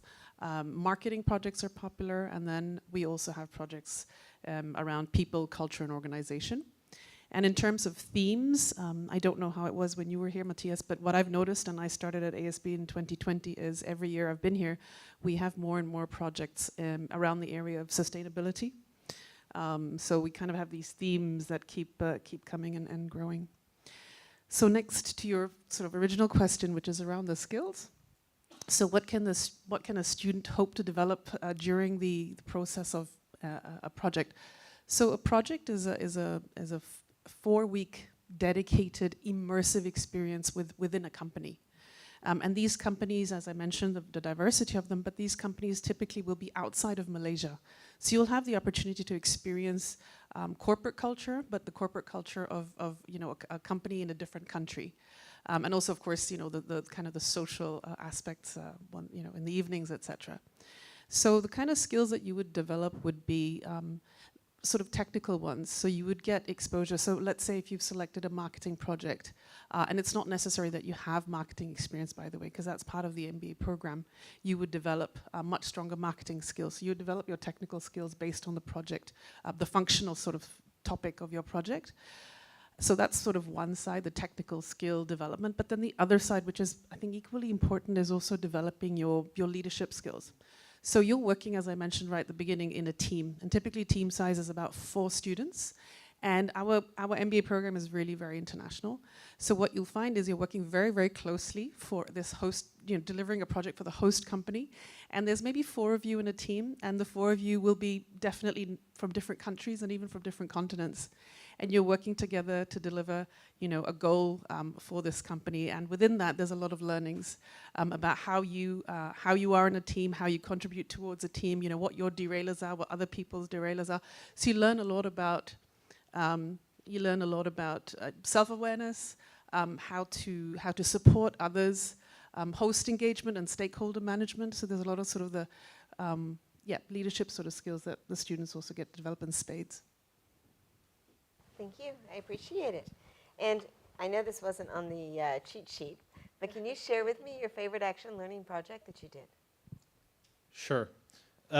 So maybe just a hint of context. So when I started ASB, the program looked a little bit different. At that time, we had, because it was a 2-year program, we had multiple AL projects. But when I started, I had a very young daughter. And so, as Sangeeta mentioned, a lot of the projects are sort of spread out over the region, but I had a strong driver to be closer to home, which meant that I had sort of less choice, which sort of meant that I got into some projects I probably wouldn't have picked, and key among them ended up being my favorite actually, because we did an ops project for a semiconductor assembly factory in Ipoh. And so again, probably the most diverse team I've been in. So it was, an American product entrepreneur, Kazakh sort of import-export entrepreneur, a Pakistani accountant, and me, walking into a clean room for the first time in any of our lives and trying to say, okay, so how do we help these guys improve their cycle time?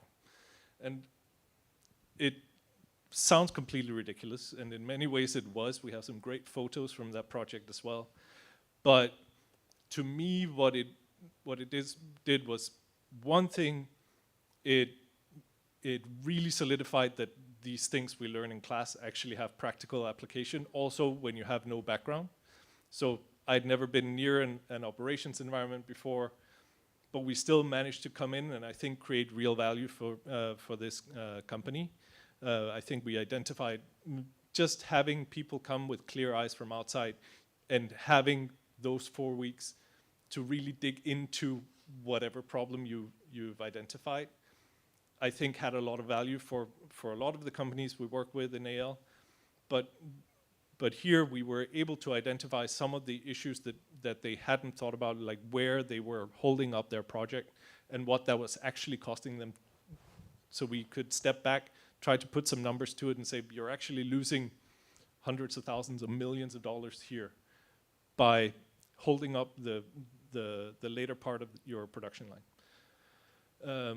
And so it was a fantastic project, fantastic group, really, really good host that really gave us access both to data and to people and to the floor itself. And to me, that was sort of where the switch flipped in my head as well. It's like, oh, we actually can go into this completely unfamiliar environment. And of course, you need to put in the work. Like, you need to learn about the context, you need to learn about the company, the process, what's going on. But in a relatively short amount of time, create some fairly tangible value. And so I think that kind of experience I had never had before. I've kind of had it a couple of times since, but I think building that confidence through that kind of project really helped with then having also the confidence later on to then step into a role that's completely different and say, well, yeah, it's the Pippi Longstocking thing, right? I've never done this before, so of course I can, right?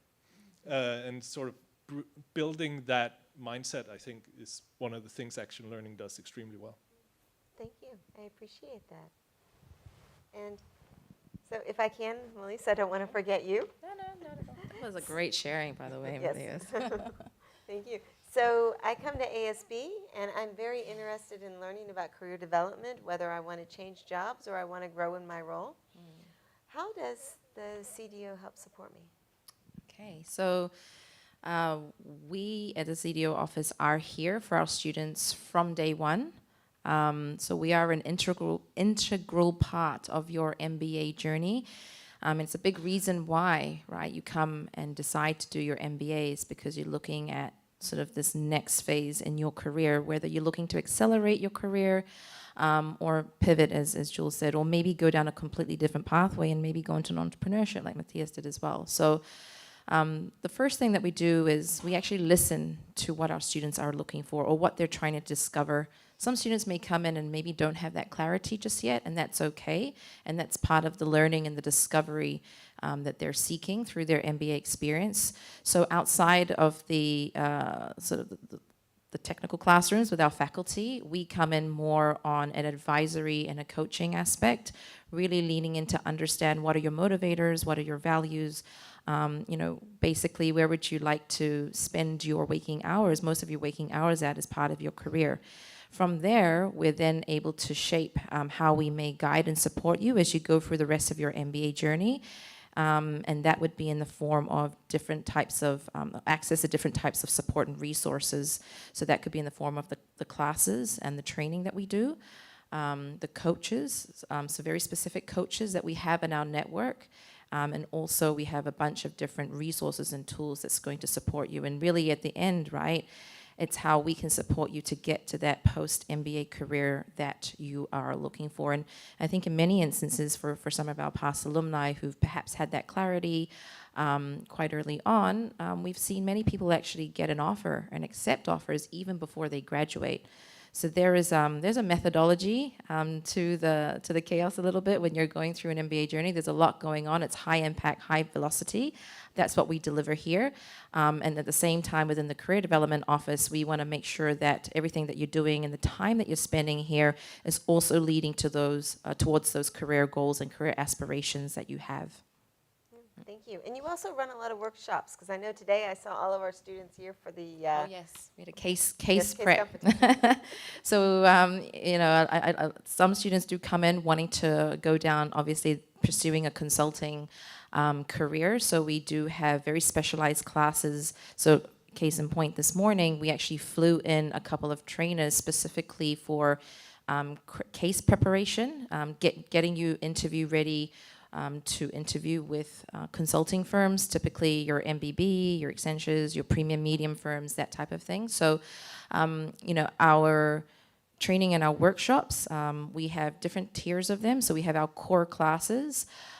We would encourage students to attend as many of them as possible. It's really about understanding the fundamentals of what it is that you're looking for in your career and aligning the efforts in terms of your career search with that.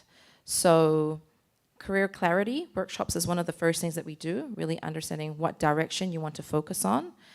We look at then how do you craft and align your professional brand to what it is that you want to work towards. And that also then has to be consistent, that narrative has to be consistent and reflected across different sort of channels that represent your brand. So we look at very tactical things like your LinkedIn profile. How do you craft your resume? How do you speak to people when you meet them for the first time in a networking session or a coffee chat or whatnot, right? So we do everything from the tactical things like that, but also a lot of the soft skill development is really important. So the art of coffee chats. If you were to have a sit down with a hiring manager or a CEO of a company, how would you actually have that coffee chat? How do you represent your professional self? Everything from, I'm just thinking there's so many classes that we do, right? So we do a lot of mock interviews as well. So making sure that you're prepared going into mock interviews for different types of roles that you're seeking. As well as coaching in other areas like negotiation, so salary negotiation, especially for those who may get multiple offers post-MBA. And so that's delivered by the CDO office here, but at the same time we do, like this morning, bring in external coaches that are very specialized in some of these areas to ensure that at the end of your MBA journey, you are market ready, right? And employers and recruiters are wanting to hire you, essentially. Yeah. Thank you. Appreciate it. Matthias, so you went through all the program. You had all of these experiences we're talking about. What was your favorite ASB experience, though? That's tough. Yeah. My favorite ASB experience. So the AL project I talked about just now is high on the list. I had another time where I had that switch in my head kind of flick and say, hey, this is like really interesting, was actually, just to tie back to a thing Wilson said before, is that sometimes ASB students have it better than, ASB students have it better at times than MIT students. Is that one of the classes that really flicked a switch in my head was Jake Cohen's managerial accounting class. So Jake Cohen doesn't teach MBA students at MIT anymore because he's sort of moved up in the world, but he comes out this way and then he still, I don't know if he still teaches here, but... he taught this summer. Oh, excellent. No, that was a phenomenal class. it sounds like the most boring thing in the entire world is managerial accounting, but it really one of those things that made me think differently about how a business, sort of how you sort between projects and how you sort of track where your success is coming from. That's very different from financial accounting that everybody has at least sort of a surface level familiarity with. That it's one of those tools that I didn't know existed before I came here. And Jake just made it phenomenally interesting. It was a tough class, but it was really, really interesting.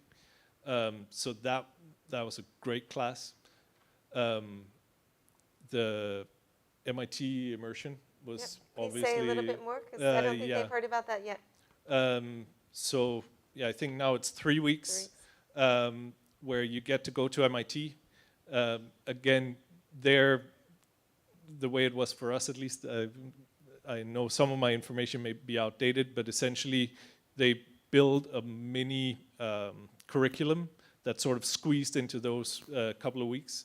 So and again, because the classes here are so much smaller and you don't really fit into the MIT schedule, so it's tailored for this class, and so you get some of the really big names at MIT. So we had a class with Jared Curran, which was also phenomenal, negotiations.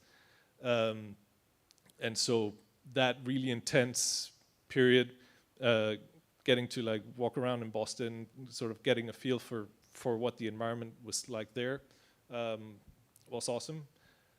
Some of the career tracks that were run by CDO, so I joined the Hong Kong track. We of course had the US industry track also, to sort of go out and get to see what those business environments are like in different places, that in ways that you don't usually get to see. So but yeah, there's a lot. But just getting to argue with smart people for like 40 hours every week, like that to me was like such a privilege. And yeah, if someone would pay me to do that for the rest of my life, I don't think I'd do anything else. That's awesome. Thank you so much. And Sangeeta, you had gone through and you talked about these amazing action learning projects, but you also have something called a business practicum. Can you explain the business practicum to me, please? Yeah, absolutely. So a business practicum is an experience that is done as a cohort. And if you're fortunate enough to be considering the EMBA program, the Executive MBA program, you will actually be going on 2 practicums. So as I mentioned, it's a cohort-wide experience. And if you're an EMBA, you'd be doing one of these practicums locally within Malaysia, likely Klang Valley. And the other one would actually be outside of Malaysia, most likely in the Southeast Asia region. So what happens there is that you go out as a cohort, and typically you would... it's fully immersive, so that full week, it's a full week experience that you spend at the host company site. What you do is you break up into teams, again, teams of about 4. And if you're a class of about 24, then it means there's sort of 6 different teams, 6, 7 different teams. And the teams look at various challenges that the company has identified as being sort of challenge areas across different parts of the supply chain or across the organization. So what happens is that each team is given what we call a problem statement or a challenge, if you want to sort of put it in more positive terms. And they spend roughly about 4.5 days each, from Monday to Thursday, trying to deconstruct what the challenge is in the area, what contributes to the problem statement, and ideally also trying to identify, I wouldn't call it solutions, but sort of doing experiments on what it is that could help alleviate that situation, to put it sort of in simple terms. And what happens every evening, so the Monday, Tuesday, Wednesday, Thursday, is all the teams then get together and have a debrief. And that debrief is really a nice experience, because you can imagine all the teams kind of come back and do a quick share. And through that quick share, you can get an appreciation of what are some of the other challenges being faced by the company. Are there any kind of common themes that are popping up? Or is maybe your area sort of a little anomalous, or all of that sort of stuff? And then what happens on the final day, the Friday, is you actually then get to present the findings of your specific project within that practicum typically to the C-suite, the C-1, sometimes out of the team leads or the senior managers who are responsible for those areas. And we've had practicums with some phenomenal companies in Thailand, for example, with BJC. In the last year, we've had 3 practicums. So the most recent one was with Carex, medical supplies company. Prior to that was in Vietnam with a company called Tessellation, garments manufacturer. And then almost exactly a year ago in December of 23, it was with IKEA. And I think everybody knows the flat pack Swedish company. I don't need to explain that. Just one more thing to add, and I forgot to mention actually when I was talking about the projects as well, but both for the project experience, which I spoke about in your earlier question, and the practicum experience, our students are sort of not left to their own devices, to some extent maybe, but not to a lot, because every project is supported by a faculty advisor and every practicum is supported by a faculty advisor. So in as much as you are an independent team kind of figuring out what's going on, you always have the support of a faculty advisor.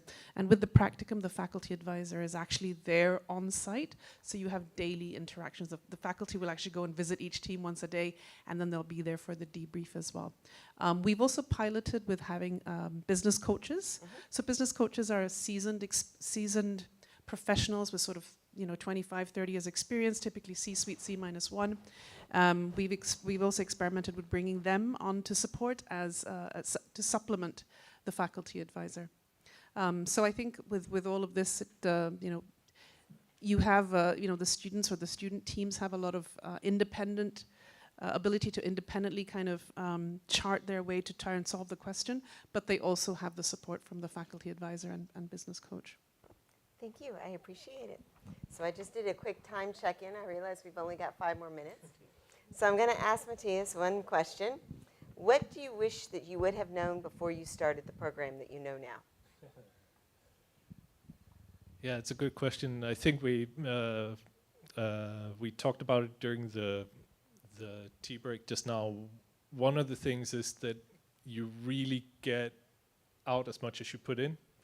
And that goes for the classes, it goes for all the additional sort of, whether it's case prep, which one of the things I regret, I didn't set time off to do at that time. But it's like you really have to look at it as an investment, that the more you put in during the time you're here, and as I mentioned, like I saw it as a huge privilege to be here, to be able to do this full time. So but even if you're part-time, that you get this chance to go again argue with smart people for that many hours every week.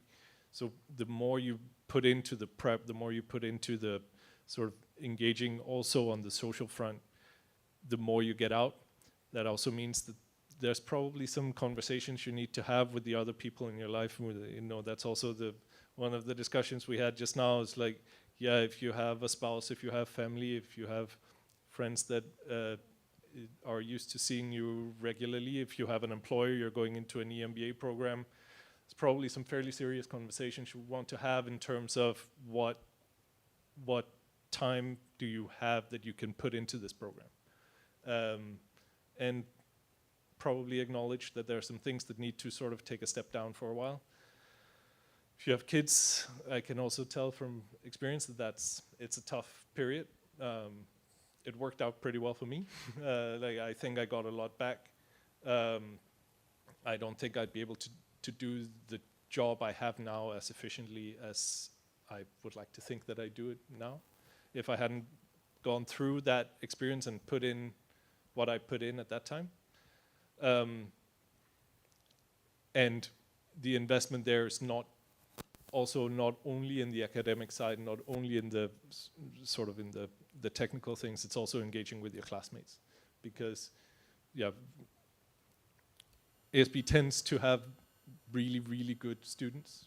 And so investing in those relationships, investing in learning from your classmates, also outside of the classroom, I think you can really get a lot out there. That's probably another thing that I would probably have emphasized more and earlier in the process than I did in real life.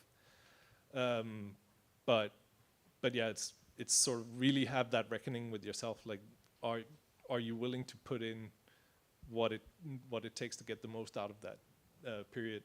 And so I think that's the key thing. So really look at yourself and like, are you willing to do that? Because I think there's a lot you can take out, but it's really dependent on you investing early on and continuously through the process. Thank you. I appreciate it. So I don't want to end the panel without opening it up and giving you the chance to ask any questions that you would like.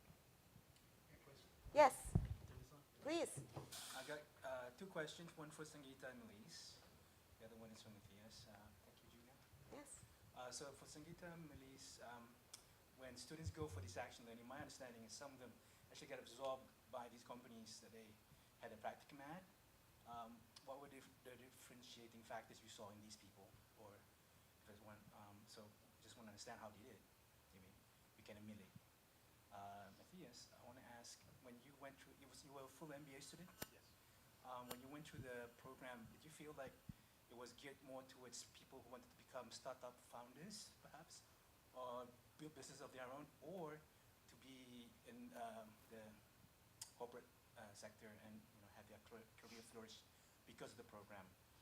Please choose one or the other and tell us why. Tell me why. Just very quickly, I can probably add a little bit to the startup part of the question that you have. So thanks for the question. So actually, just to summarize, you're right. Very often our hosts, have spent a lot of time and they see the output of the team's work, the work of the individuals, their attitudes, etc. So it is a rich ground for identifying future talent. So I just want to summarize the opportunities in which our students get to engage with external companies, and especially on the full-time program. You have the opportunity of the business practicum, of course, as I mentioned first, the projects, the team-based projects, but we also have an action learning summer program, which I've not mentioned yet. Now that summer program is, the students are expected to sort of self-source projects a lot of the time, so you can really use it as, and maybe Melise can go into it, really use it as a runway, both for yourself to see if that's a company you'd like to work in, and if that's the kind of work you'd like to do, but also for the company to test you out. So there are different ways in which you can sort of, you could be identified as someone who's interesting to a company. I do want to also add, so this does happen. So what are the things you said that differentiate the individuals? A lot of it is about maybe some of the other experiences that the students come with. It's about the attitude that they have, the professionalism, the etiquette, and all of that. It's about the way that they get on, I would say the usual sort of things.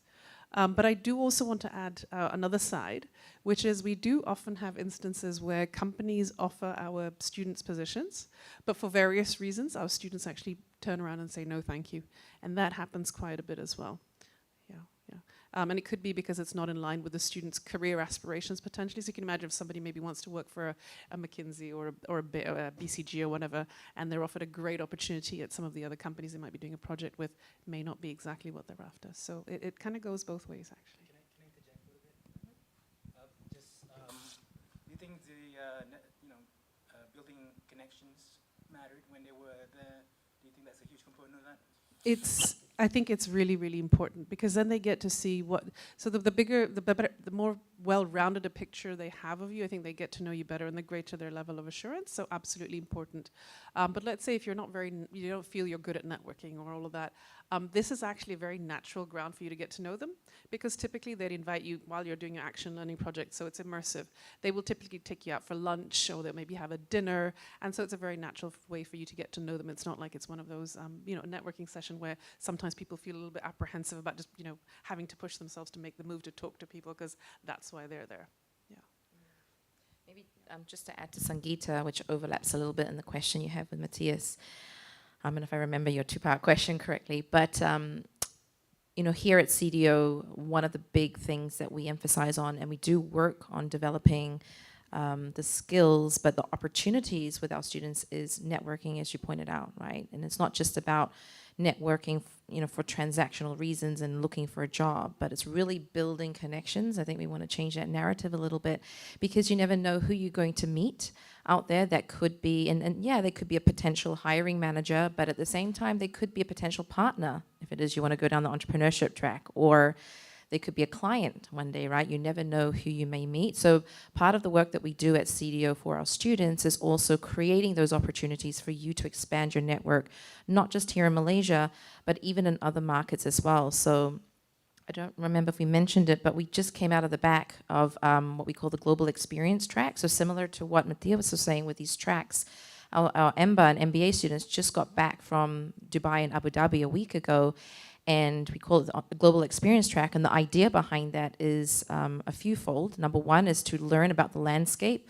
If you were moving there and as an expat, how would life be like living in the UAE? Secondly is looking at the business landscape, and you'll have opportunity to meet with various host companies of different industries, network, build connections with them. You may discover that there's an industry or type of career that you're interested in and you never knew you were, right, after having these opportunities. So really learning about the business landscape.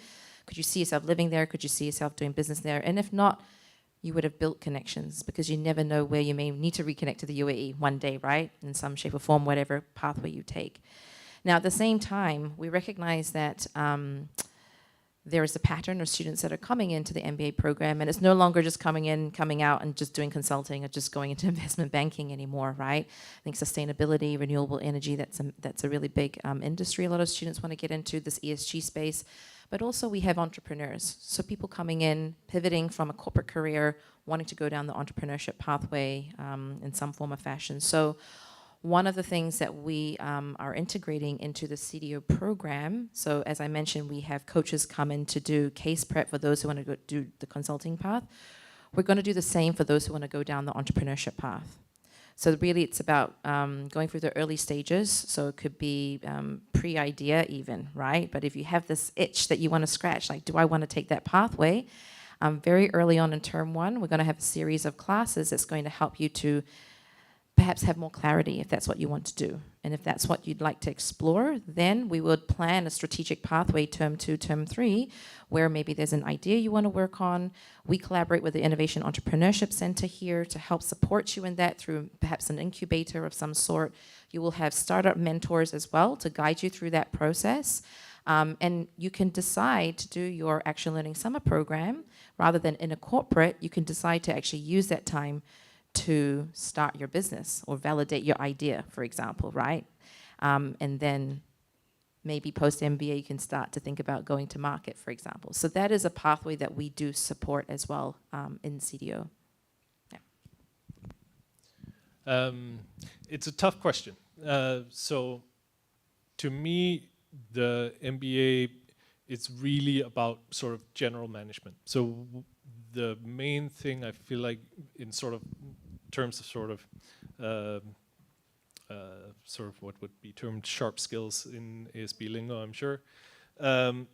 It's sort of on the general management, and it's in terms of drawing, like understanding how the pieces of the puzzle fit together in an organization. So how does finance relate to ops, relate to strategy, relate to all of these things, right? And having that sort of broad understanding, that so that when people talk about, oh, this will impact our capital structure, or it will influence our strategy and or target audience, all these things, you sort of know some of the lingo, you have some idea of how those pieces fit together.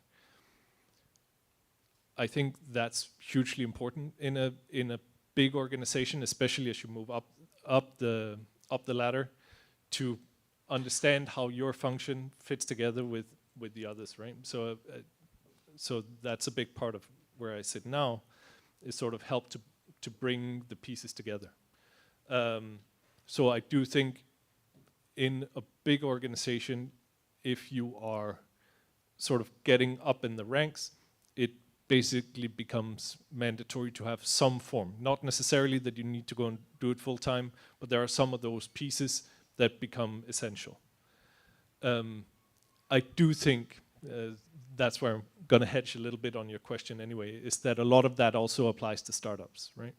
Because, so I was chief everything officer in a startup for about 2 years. And so when you are a really small team, so whether it was me basically by myself for the first year, or whether when I came into my current role and there was 8 of us, and you need to be able to do many different things, then having that broad view also allows you to then step in and say, all right, we don't have an HR person, I'll do HR.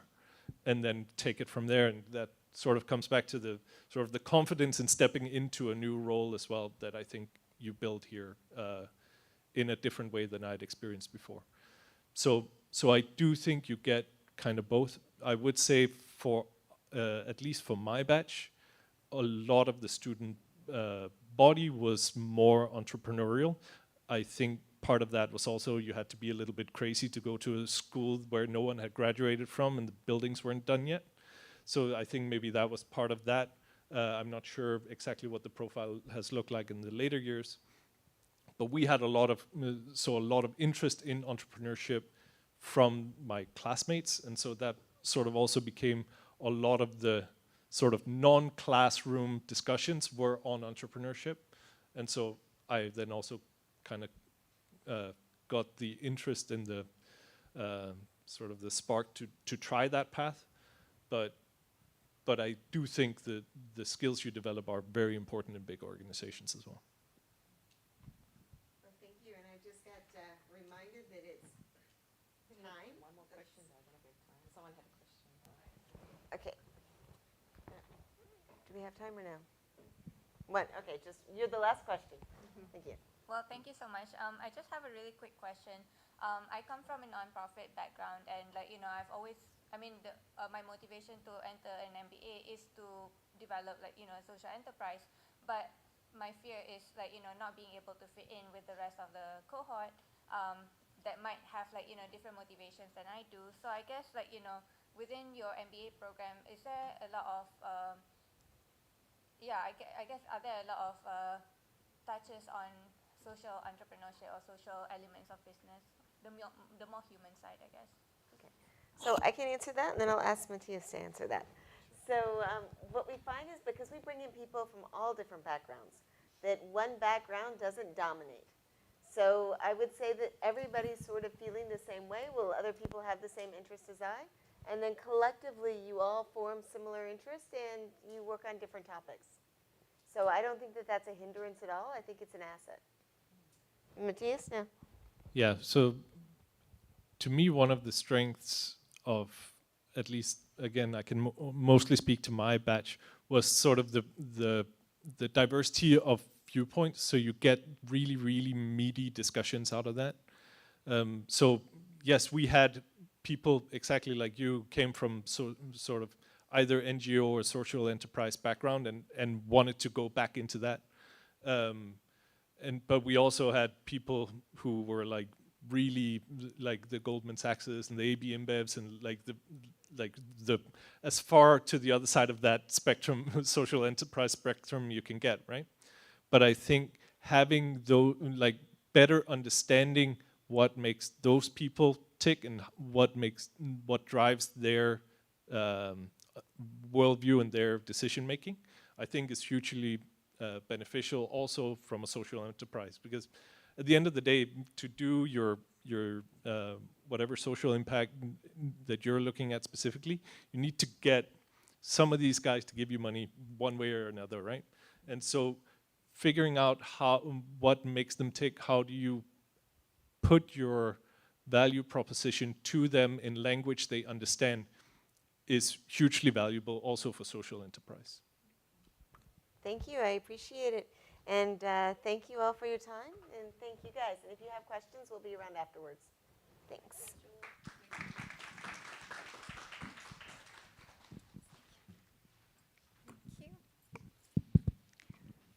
All right, up next, if you guys are thinking about how would you fund your studies, we have a session for that. So I'd like to introduce the Associate Director of Admissions, Nisa, to come on. We have Yvonne, who is the Assistant Director of Student Journey. And we also have Adi from Affin Bank to share with us a bit more about education loans. Thank you.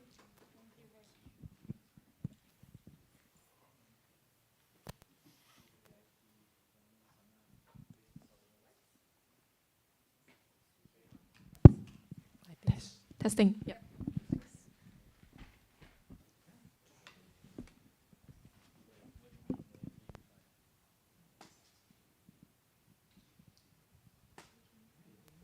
Test it. Thank you very much, Mai. Is my voice it's too strong, is it? No? All good, Nisa. All good. Hello. I hope we are not boring you yet. So just a little bit of a session before we go off for a campus tour. So we hope we will be the last session of the day. And probably one of the important stuff of the day, we're talking about how to fund your studies for MBA and Executive MBA program. So my name is Nisa, I'm from the Admissions Office. And we have my colleague here, Puan Yvonne or Miss Yvonne from the Student Journey Office. And we have Encik Adi from the Affin Bank. So I'll be talking a bit about how and what we offer as a school, and Yvonne will be talking about what are the opportunities coming from the corporate sectors, and Adi, of course, will be talking about education financing.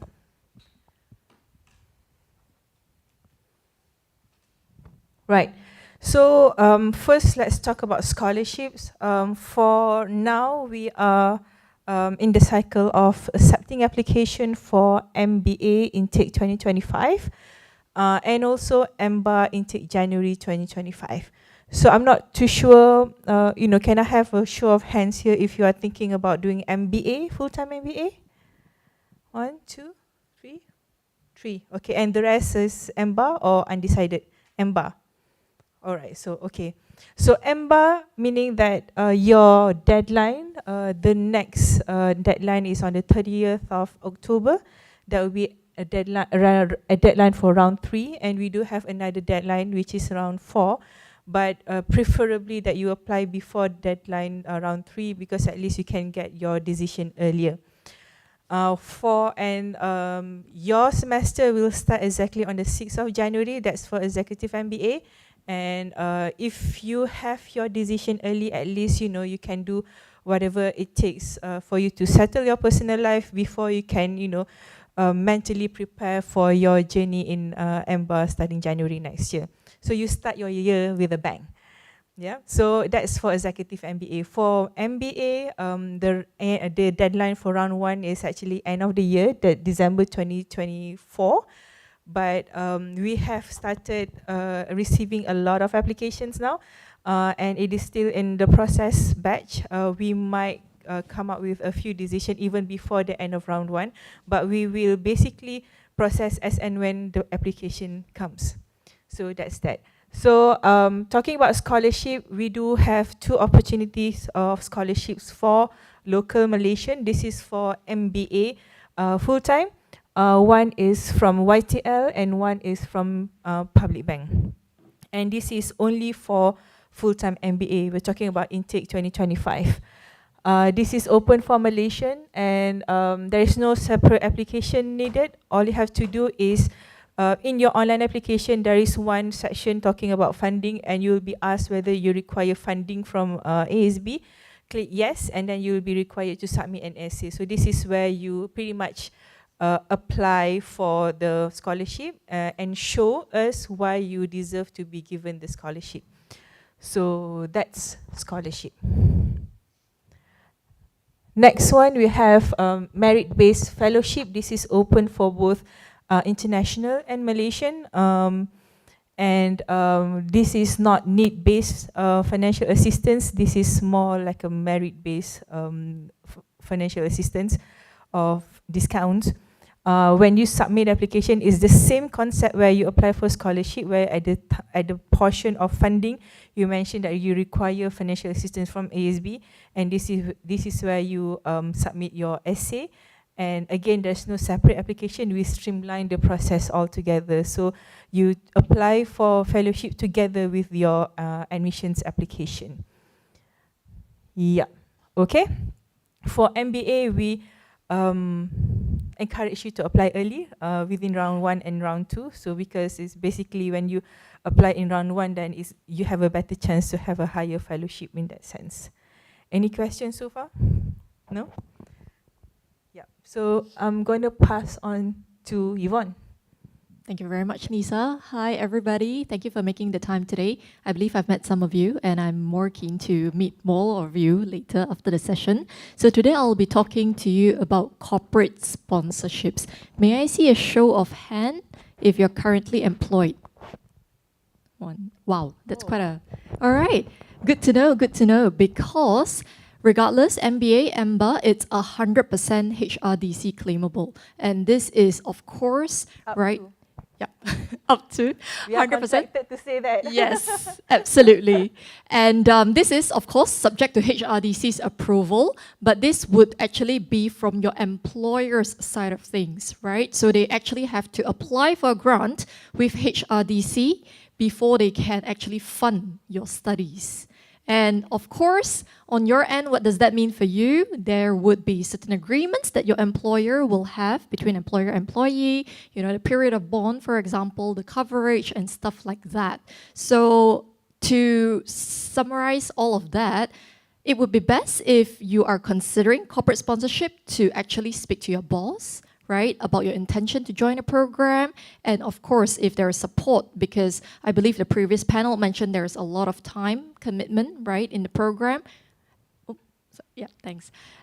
So that is managing the aspects of the commitment that you are required in the program, and then we can definitely talk about funding options with your HR team, specifically L&D or talent management, talent development, for example, right? So please note that HRDC is only applicable to Malaysian employees. So that being said, that is not the only option. May I see a show of hand if you are working in a bank? Oh, one. Okay. So for banks, we actually have one allocation under STF per annum for the EMBA program. So STF is a staff training fund that is applicable to banks as well. So aside from HRDC, we do have banks who are leveraging on STF.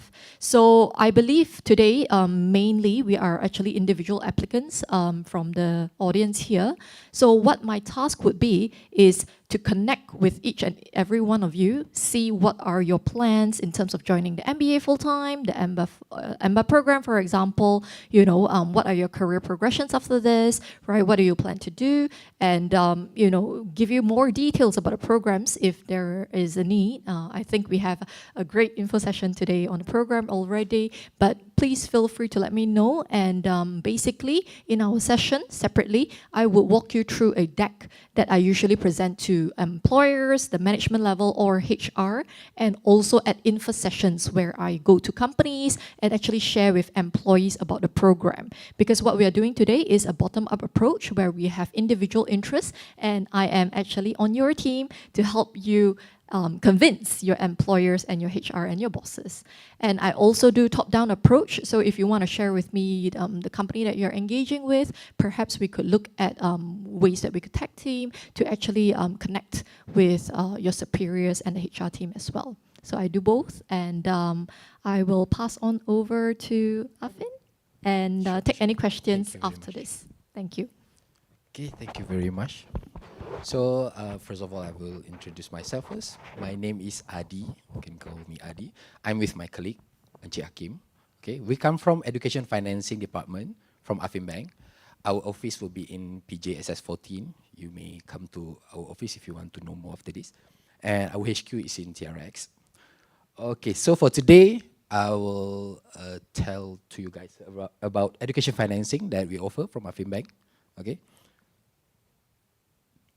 So the first criteria for a student will be Malaysian citizen only.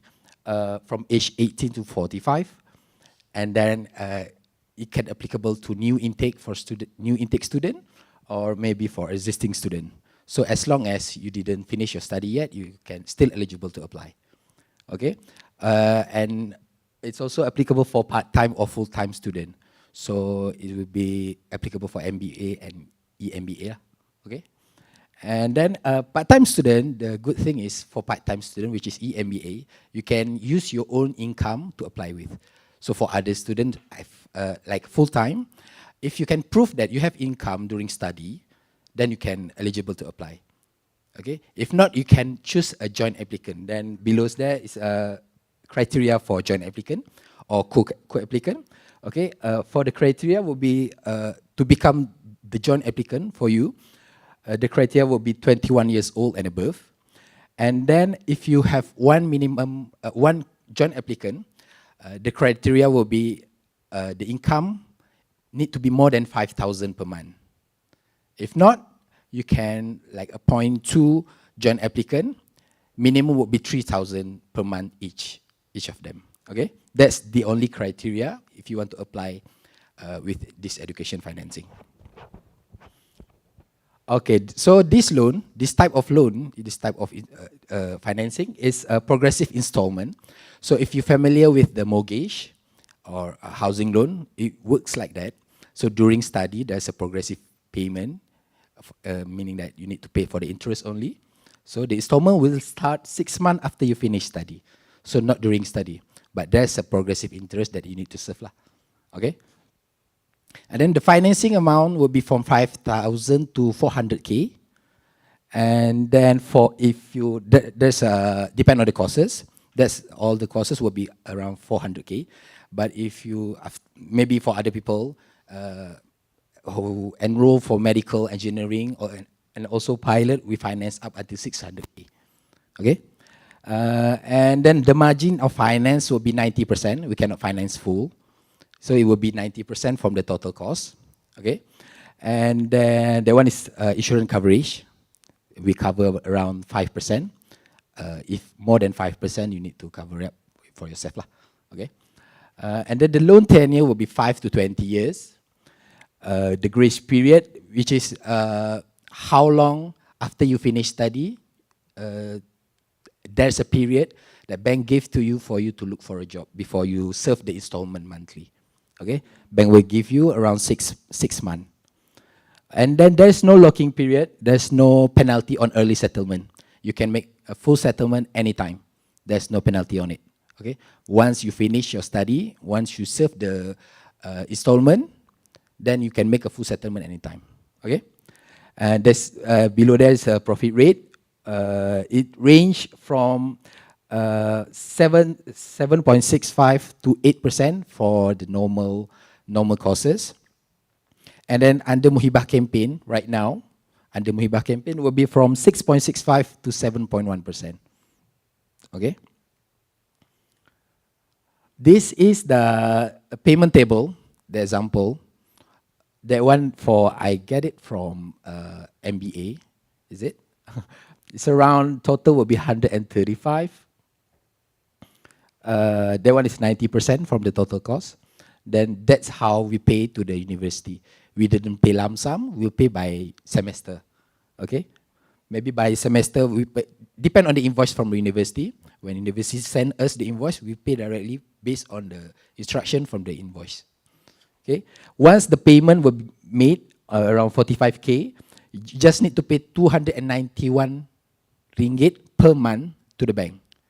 Okay? Bank will pay for 45,000 to the university. So bank will pay for the tuition fee lah, for that semester.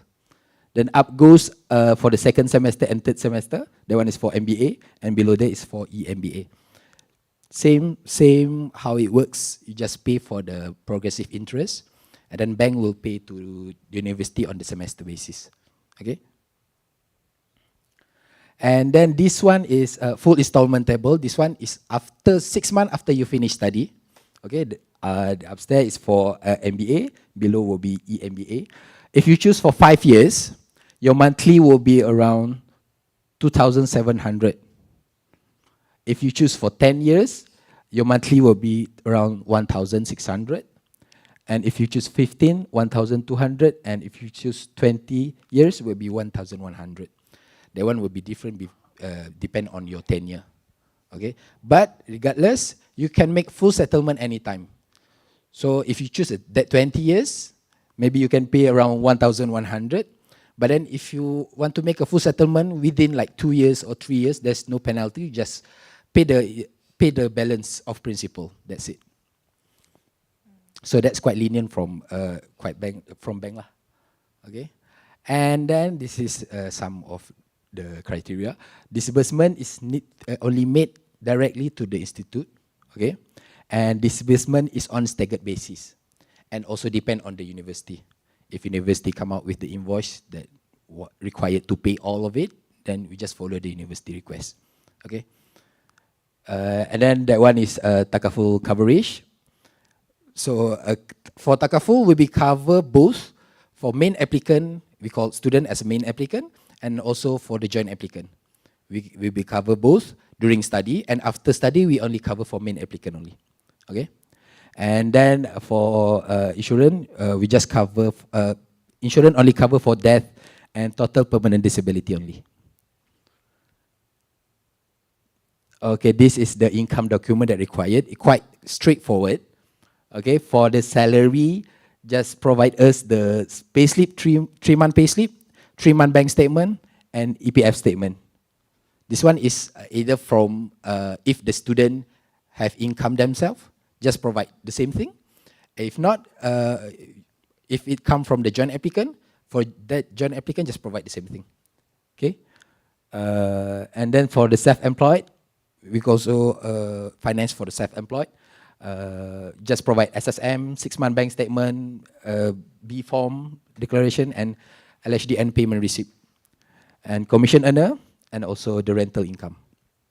Okay, this one, you can text, after this, you can text me here. You can text me, and then I will give you all the info after this.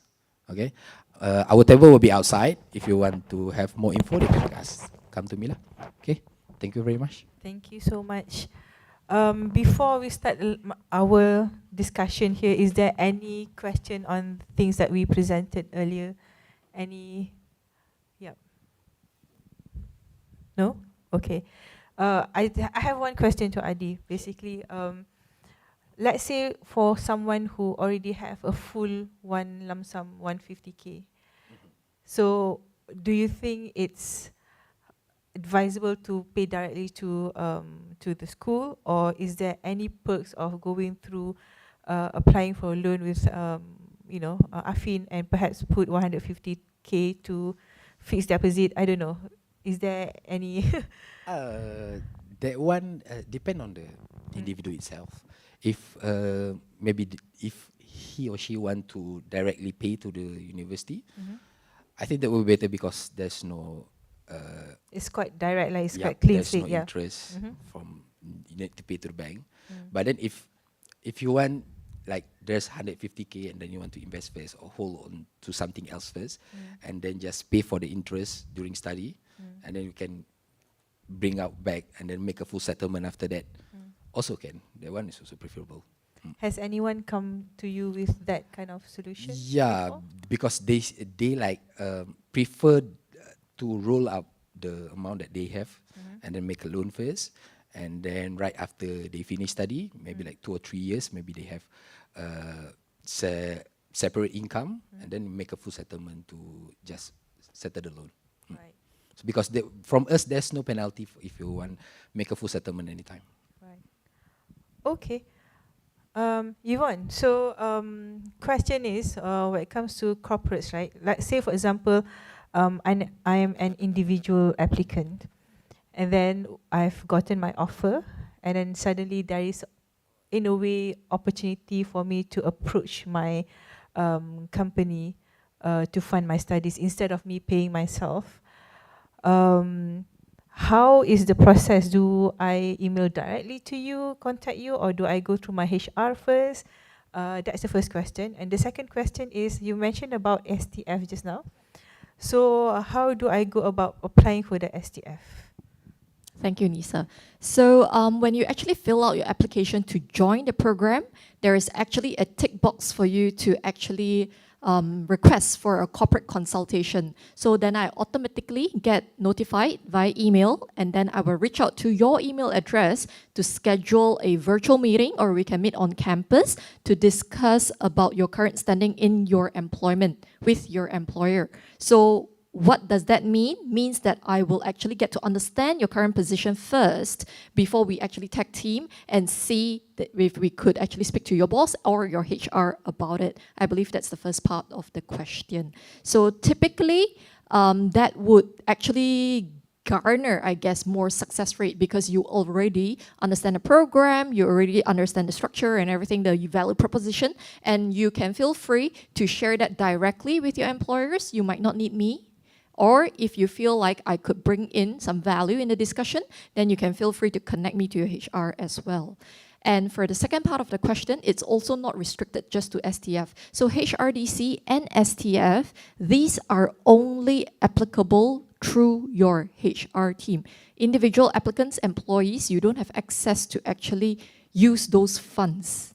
All right, so HR personnel, once or your employer, once they decide to actually support the funding of your program, they would request for a grant application if it's HRDC through the e-TRIS system before the program commences. Hence, that's why if you are seeking for corporate sponsorship, we need to get the conversation rolling pretty early on because of course we need to get your employer buy-in, of course your line manager for the out of office time and everything, and then of course your HR, L&D, and then they would have to speak to the board because it's quite a substantial amount to invest in one employee's upskilling, for example.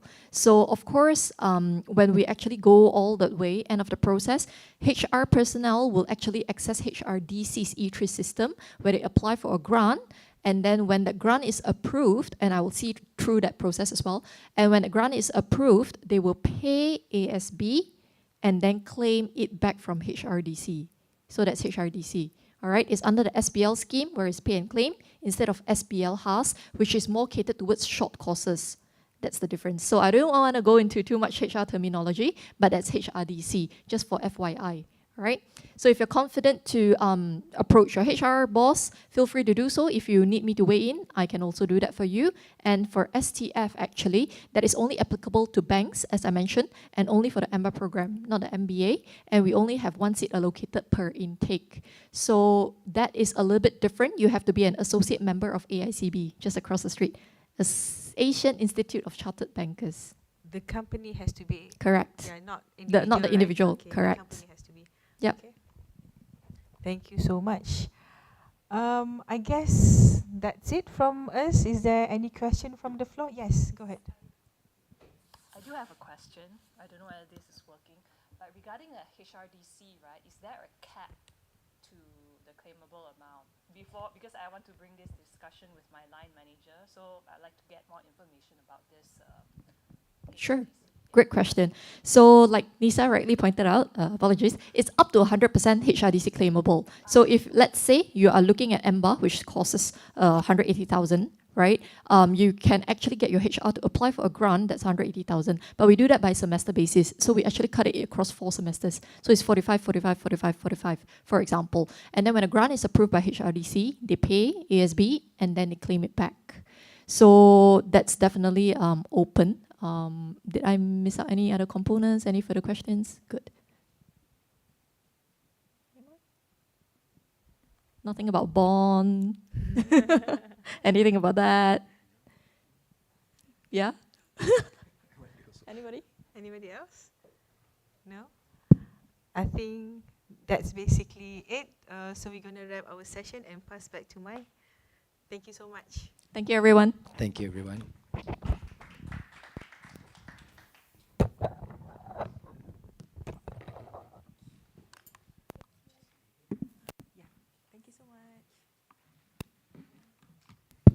Thank you, Nisa. Thank you, Yvonne. Thank you, Adi.